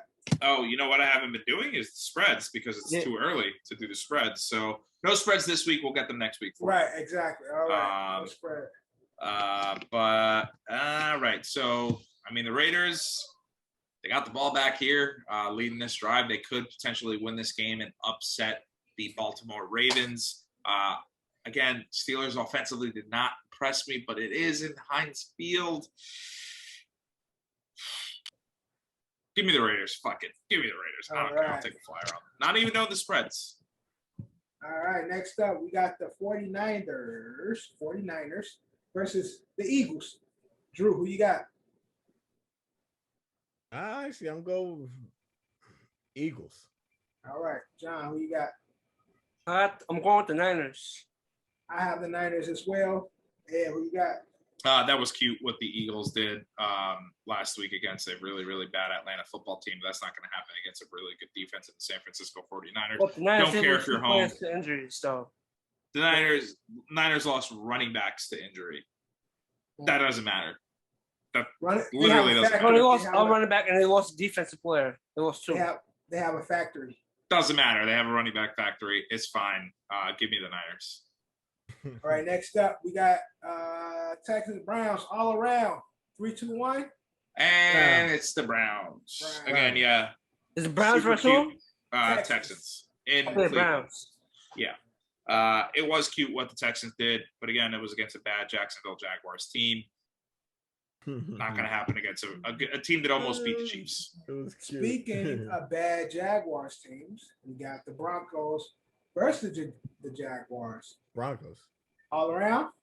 Broncos. So also something I forgot to mention in the when we were going over the NFL, Trevor Lawrence's first career loss in the regular season, high school and college. Get used to it, buddy. Just get used to it. Definitely just start getting. Hunter. Woo. This game is over. Sorry, Drew. Looks like it might be over. Damn. All right. Next up, we got the Saints versus the Panthers. All around? No. I think we could do that. Yeah. Oh, unless anyone feels different. Saints Panthers. Saints. Yep. It's gonna be a close game, but I'm gonna go Saints. Saints will go marching in. I think Christian McCaffrey is a great running back, but Kamara, I think, could be better in a better system and in a better offense. So give me Teddy Bridge for the. Yep. That kills it. Eating them W's, man. All right. Next up, we got the Rams versus the Colts. Rams. All around. All around. Rams. All right, Ed. I got Rams as well. Ed, how you got it? I really want to believe in the Colts, but yeah, just give it the Rams at this point. All right. It's too early to tell. That's right. Still early. Next up, we got the Bills, Dolphins. All around. In Miami. In Miami, which is key. I got the Bills. Who you got? I got the Bills. Yeah, I got the Bills. But John, you got Bills, Dolphins. Bills. Don't be surprised if Miami. All right. Next up, we got a very interesting game. AFC East. We got the Patriots versus home the opener. Jets. Home opener. Jets. Drew got the Jets. John, who you got? I'm going with the Pats. Yeah, you fucking like always. I'm going with bitch, the Jets. John. I'm going with the Jets. I'm going with the Jets. Michael Floor, Denzel Mims had one catch for fucking 38 fucking yards. He literally added a spark to that offense. I don't understand why Corey Davis isn't on the outside alongside Denzel Mims and fucking Elijah Moore isn't in the slot. When Jamison Crowder gets back, this should change. Fucking put Denzel in the fucking game. You wasted a second-round pick on him. What are you doing? Sorry, I just needed to get versus the Mac. I think Zach shook off those cobwebs in this game. He ready. He ready. He gonna cook on this one. So I definitely got the Jets. Next we got the Bengals versus the Bears. Drew, who you got? Bengals. John, who you got? I got the Bears. I got Bengals as well. I think I'm allowed to change my pick if Justin Fields becomes the starter because it is Monday. We don't know what's happening. So if Justin Fields becomes the starter. He's not a starter. I'm pretty sure Andy Dalton will have a lot to do. He'll have one of his best games playing against his old team. That doesn't give me the Bengals. Fuck it. Unless Justin Fields comes in that game and takes over. He's not starting. Stipulation. Gotcha. All right, next up, we got them Dirty Birds. Falcons versus the Buccaneers. Terrible. Bucks. Oh, shit. This is a bad week in the NFL. Oh, touchdown. Game over. Ravens lose. Let's fucking go. Why are you so happy? Because fuck you. That's why I'm so happy. Fuck you fucking too. fraud. All right. Next up, we got, I don't know, I got mixed feelings about this. Vikings, Cardinals. Drew, who you got? Nah, Cardinals. Cardinals is not that hard. John, who you got? Said Cardinals versus who? Vikings. Cardinals. I ain't going against my boys, man. Give me them Vikes. Even though That's Baby tough. Russell. I want to be on your side. I know Russ what I've been nigga. saying about Cliff Kingsbury and Kyler Murray. I don't really like the whole vibe going on over there in Arizona, but it is in Arizona, and the Vikings damn near fucking lost to the fucking Bengals. I mean, they did actually. They actually did lose to them. So for that reason and that reason only, I'm going for the Cardinals. All right. Next up, we got the Titans versus the Seahawks. Drew, who you got? Seahawks. John, who you got? Oh, he was down. Say that again. Titans, Seahawks. Give me Seahawks. I see a big game from Derrick Henry, so I'm going to go with the Titans. Oh, no. Ed. Nah. I thought the Colts would be the team to shut up this stupid Seahawks team. But it turns out it's going to have to be the Titans. Give me the Titans. All right. Next up, Sunday, 4/25. We got them Cowboys versus the Chargers. Drew, who you got? Cowboys. Johnny, who you got? Chargers. I got the Cowboys as well. Ed, who you got? I want the Cowboys in this game because I don't want them starting off 0-2. I do like the Chargers. I think the Chargers are a very good team. But I think the Cowboys need the W. I think they get the W this week. Gotcha. Next, we got the Chiefs, Ravens. All around. Of course. Ravens. Chiefs. Ravens are going to lose this game to the Raiders. You don't believe that, Drew. To the Raiders. Drew, Ravens, you don't believe that. It's all right. Ravens. Ready? I want to be on the record. The Raiders. Who else is in the AFC North or West? It's the West. I know it's the Chargers. I know it's the Raiders. I know it's the Chiefs. Who's that? Broncos. Okay.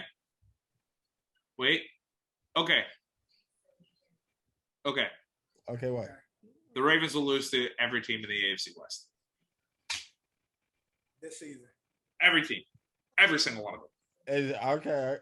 Nah. Because it's about to happen right now. Hold on, let's just make sure that this one happens. It's going to happen next week. It'll happen against the Chargers. And it's for sure. Come on, get it up. The Broncos the Broncos and the Chargers are definite? Definite. Justin Herbert's a better quarterback. Broncos and Chargers are not definite. So we all got the Chiefs against the Ravens except for Drew. All right, next up we got the Lions on Monday. Lions, Packers. All around. Packers. Lions. Packers. What bad man are we getting? Are we getting bad man or the bad man? Nah, we're getting the bad man. He's coming back. He'll be back. All right. Now that is our picks. Check it out right here. We'll get Drew's. We'll get DQs. We'll get Cavs. Everything will be popped right here. Next up on this episode, we have Bag of the Trash. It ain't everybody here, but we're gonna run through this. Now I did. Bag of Trash. Cam was talking on. Cam Newton was talking on the podcast. He was talking about, unfortunately, whenever he goes to a team, he's had this issue his whole life. As he's a distraction, he's a polarizing figure, and it causes a ruckus sometimes wherever he goes and whatever he do. So, Bag of the Trash. If Cam Newton isn't the starter, he is a distraction for your team. Bag it or trash it. Johnny, kick us off. I'm gonna bag it because it's not Cam's fault. It's just more, it's going to put pressure. The QB is not better than Cam Newton, and you're starting the QB over Cam. It's going to put some unwanted pressure on the QB. Let alone trying to win the game, he has to perform. If not, the fans and everyone watching will be calling for Cam. Put Cam in the game. So it's not Cam's fault, but that's just how it is. All right, Drew, bag of the trash. Yeah, honestly, I'm gonna agree. I'm gonna bag that because he is like that quarterback that you really can't have him as a backup because people look at him. Even though his skills is diminished, people still look at him like a starter. If you have let's just say a Mac Jones, yeah. If you or like a rookie, and then you bring Cam Newton to be as a backup. Once you see the start makes mistakes, they go automatically go for Cam. They go shout Cam. I say especially the fans gonna be like, yo, yeah, the fans are gonna be there. Fans are gonna be put Cam in. So just like Johnny said, it's not his fault. It's just it's Cam. He is what he is. It's not his fault though. Gotcha. All right, Ed, bag of the trash.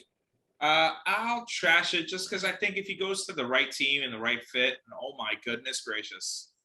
Whoa. All right, so interception in the end zone for the Ravens. So not over.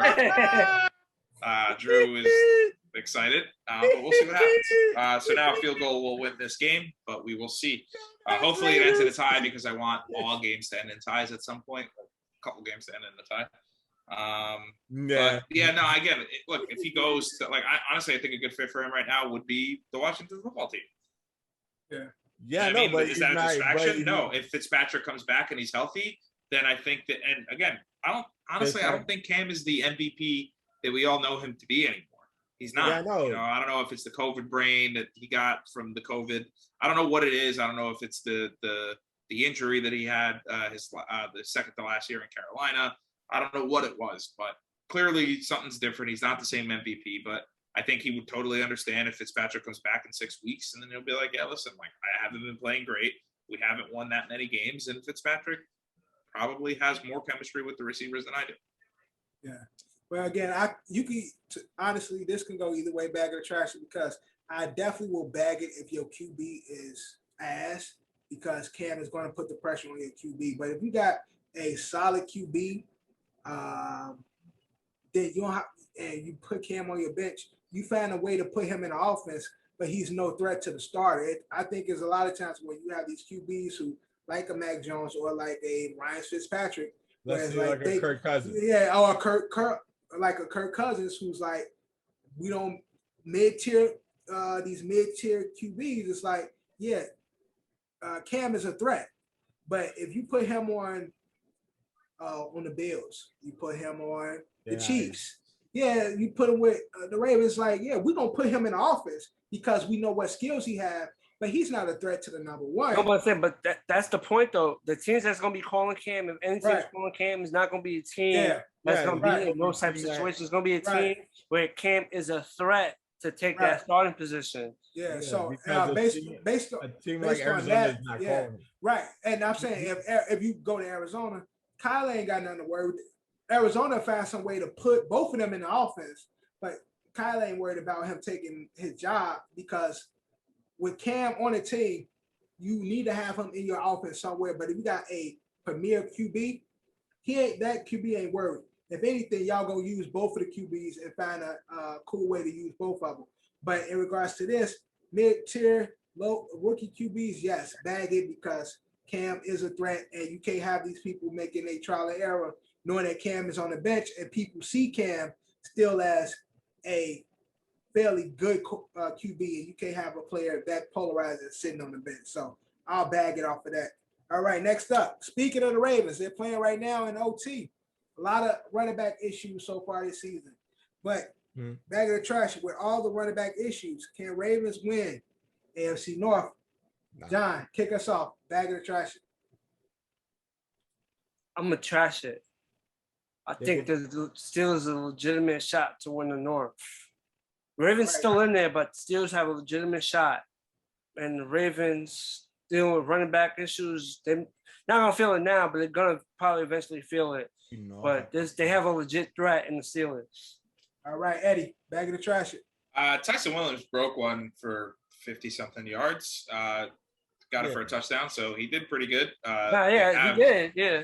They have one of the leading running backs in the NFL / quarterbacks in Lamar Jackson. Mm-hmm. They did sign everybody that everyone remembers with Devonta Freeman and Le'Veon Bell, Latavius Murray. So all guys that nobody wants to sign Todd.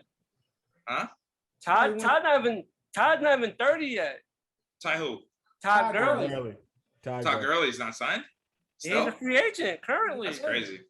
And he had a decent season for a bum ass team last year. Yeah.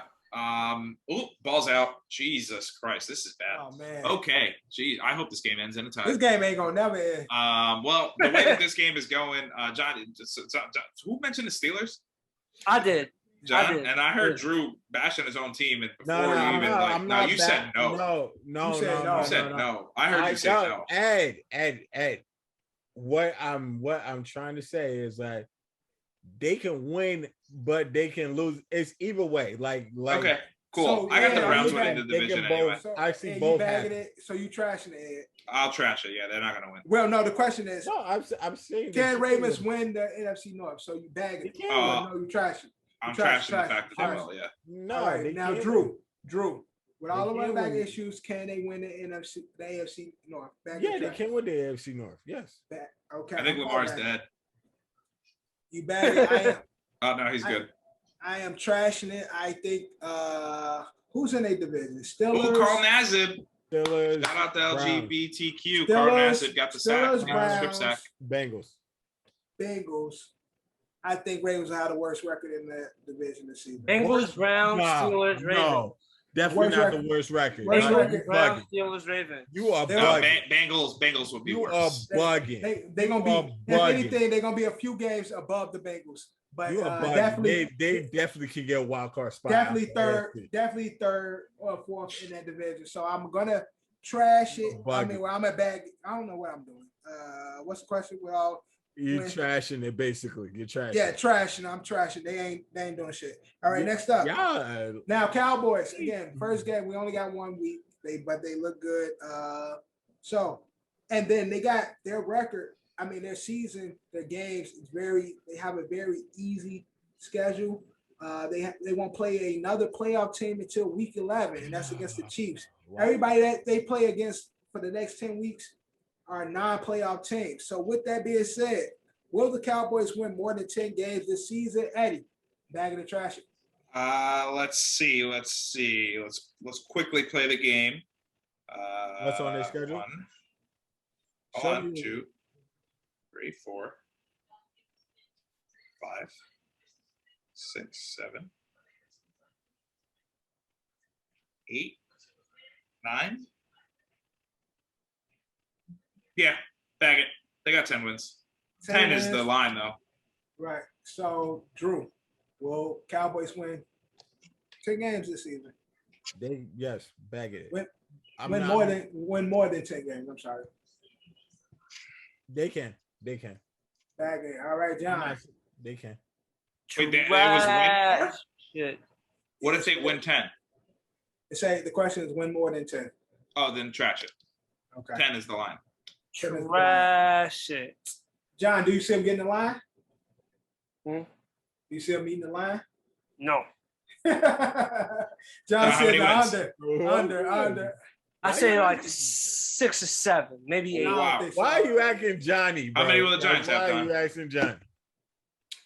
My goal was for Giants to get 8 wins this season, but Hey, John. You know you have to shave your facial hair, right?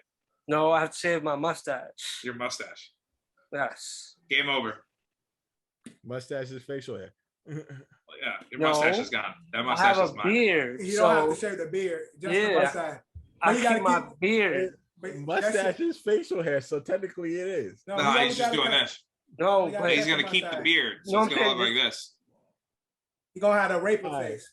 I'm gonna have all of this, just not the top. All right, cool, Johnny. All right. Yeah. You might as well just do it now. Straight creep face. But I am going to bag it. I think they will have 11. I'm gonna beat the line. I'm gonna go for 11 for the Cowboys this season. All right, next up, Lakers. We're going to NBA. Lakers been making some moves. Got DeAndre Jordan, ship Marcus all out. Got the Brody.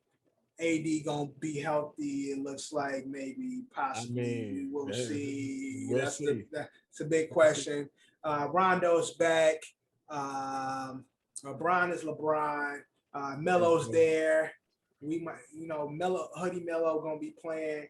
So it's been a lot of talk, and Big Perk, be chewing on LeBron, but he said that the Lakers are set to win 70 plus games this season.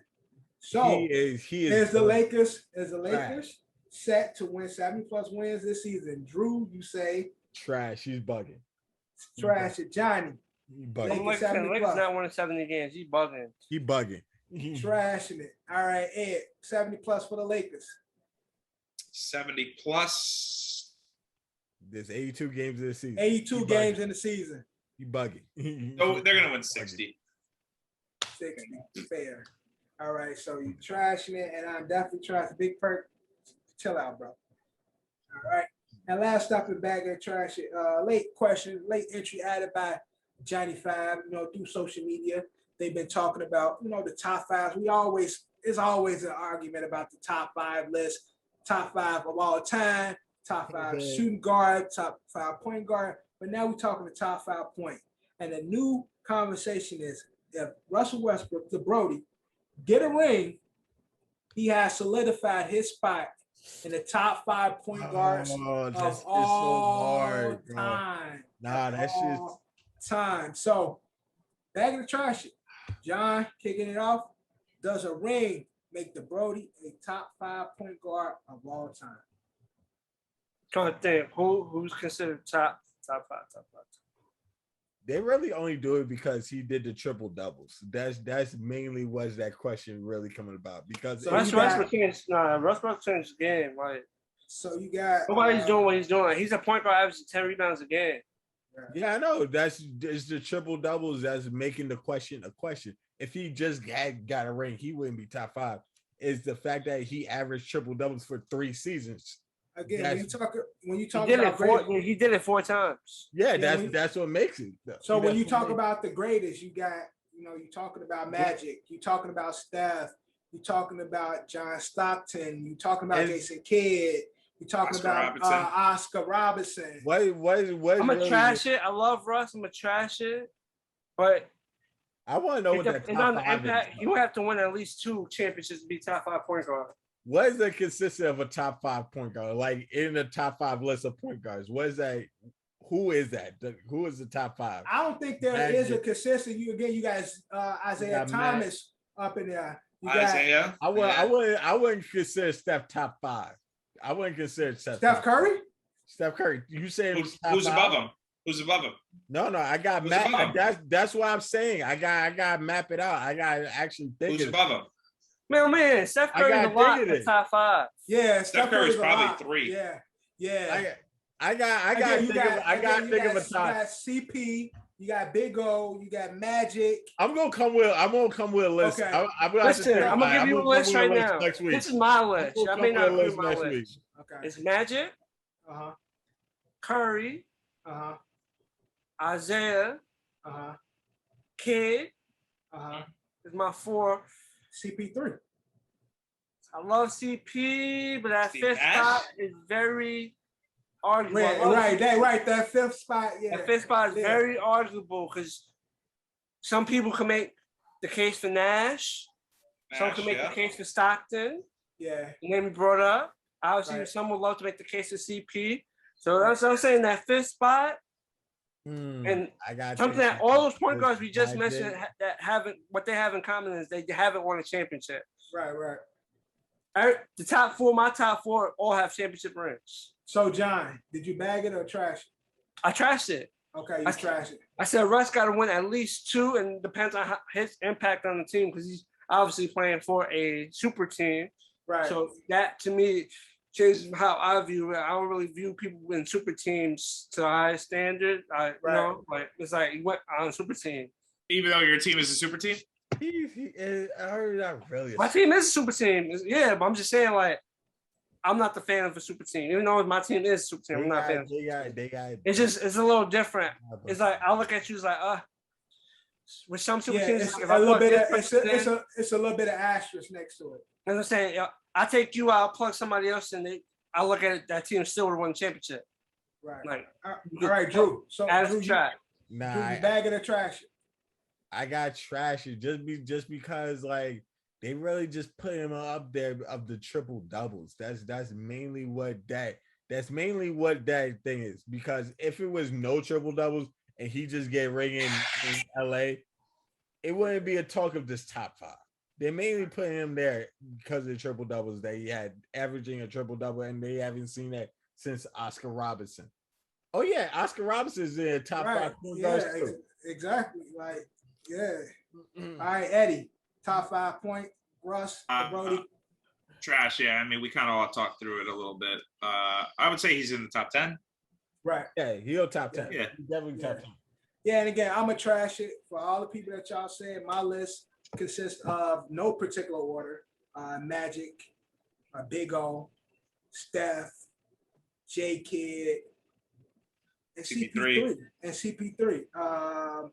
And again, for the Brody and shit, it's like what he does, nobody's done. But I don't think being the third person on the championship team excels him to be, because like that's the other thing too, is that you're saying like, will the ring solidify him as no, it shouldn't be like, will it's not, ring. but it's not, and because to me it's not like you're leading the ring team. You are the third option on this ring team. Like you are you coming in to be a contribution, but you're not coming to lead the team. But even though his whole reputation about like him like being on teams, like people have said like they lost championships from Russell Westbrook playing right, and that's what I was about to say. Like you have it, if you got a ring and show that you can lead it, then and got those rings, then we have a more of a fair conversation. But like you go into this team, a veteran team who's front runners to win, and you are not the first option or not even the second option. You will be, of course, you'll be the Brody. We know what we expect from you, but you are it's LeBron and then AD and then it's you. Let's say LeBron, when LeBron retires and then Russell Westbrook and AD is still there. Right, exactly. Exactly. So now LeBron's gone, and now you and AD are contributing to the Lakers' success, and they bringing rings, a couple rings. Then you can say, okay, yeah, you deserve to be in this list. But the stats are stacked to me nowadays.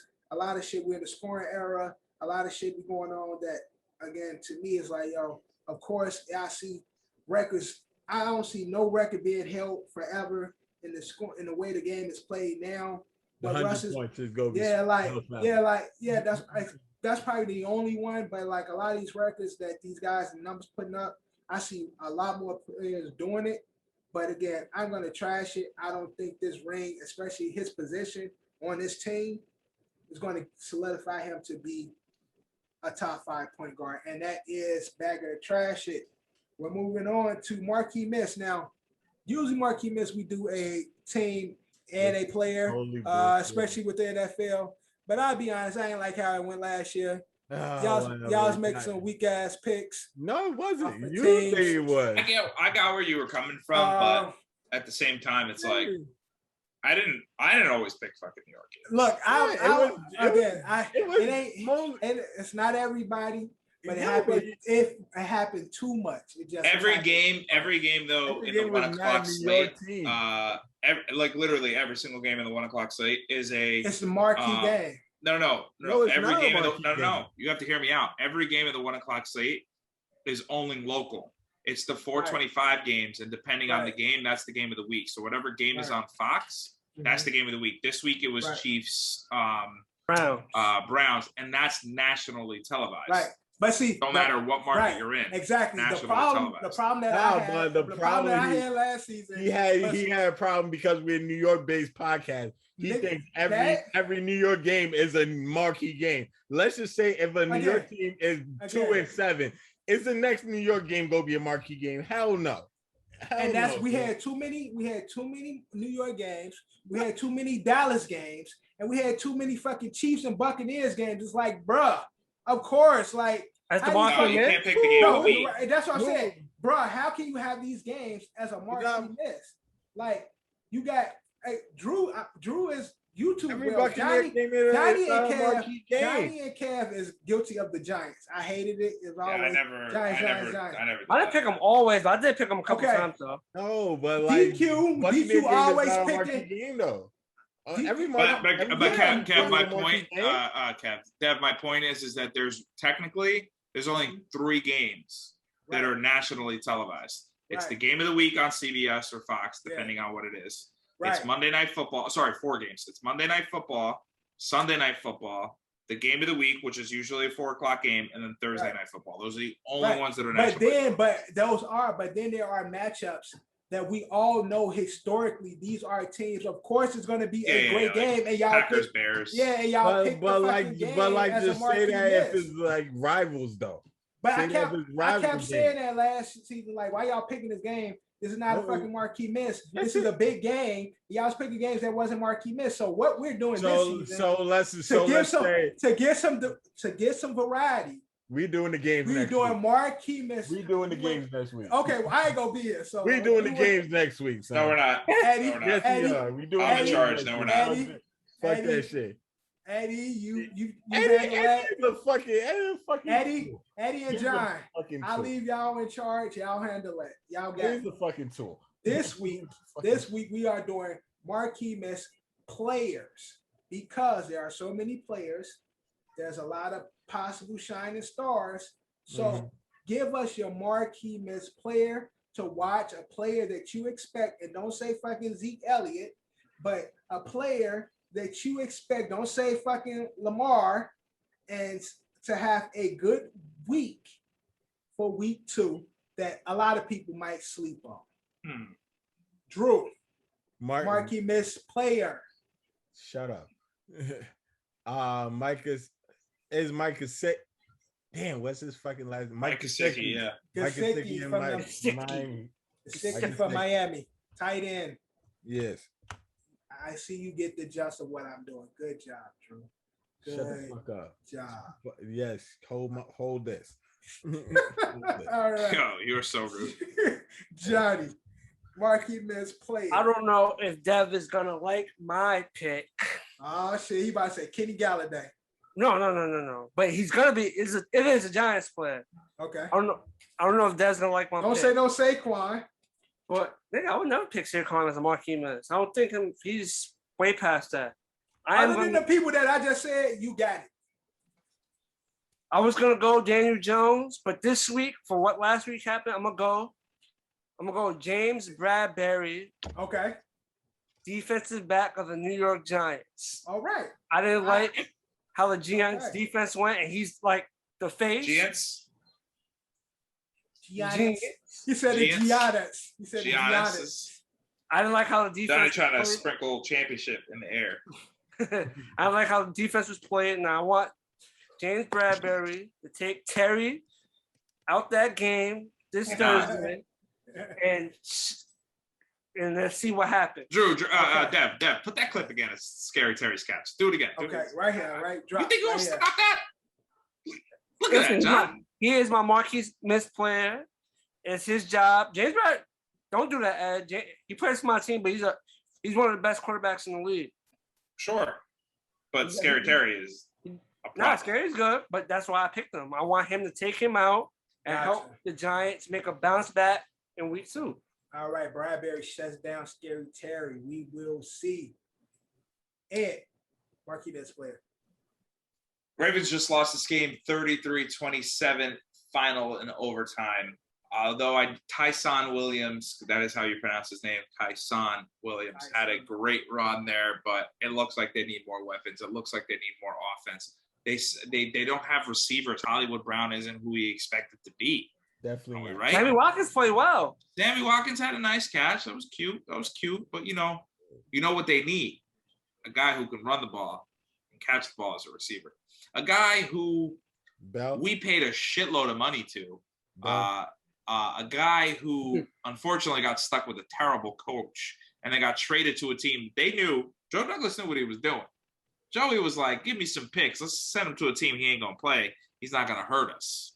But recently signed onto the practice squad, saw him on the field unpadded. I'm sure he'll be in pads next week. Le'Veon fucking Bell. All right. Le'Veon Bell. Good pick. Let's see what he do. All right, my Marquee Miss player. He over there with my guy, Jameis. And, he's on Ed's team too. Marquez? Ed was upset with him this week, but Marquez I love him. Holloway is my Marquee Miss player for this week. He's going to cook and have a good game. He's going to catch more balls this week. So that is our Marquee Miss players. We'll get DQs and calves, but we're going to get it to the last segment, and that's when you hear this. This is our bold prediction for the sports week. This week, I was the only one that got mine right. I said all the rookies was going to lose. Bullshit. And they did. So, I was so close. All the rookies off. I was nowhere near. Sporadic. So my man close. played sporadically. Ed was close. He was one TD off. But I am the only one who got my prediction right. So let's see how we do this week. When you hear this, Johnny, kick us off. When you hear this, I may have contradicted myself, but this is gonna be a bold prediction. When you hear this, all New York football teams will win in week 2.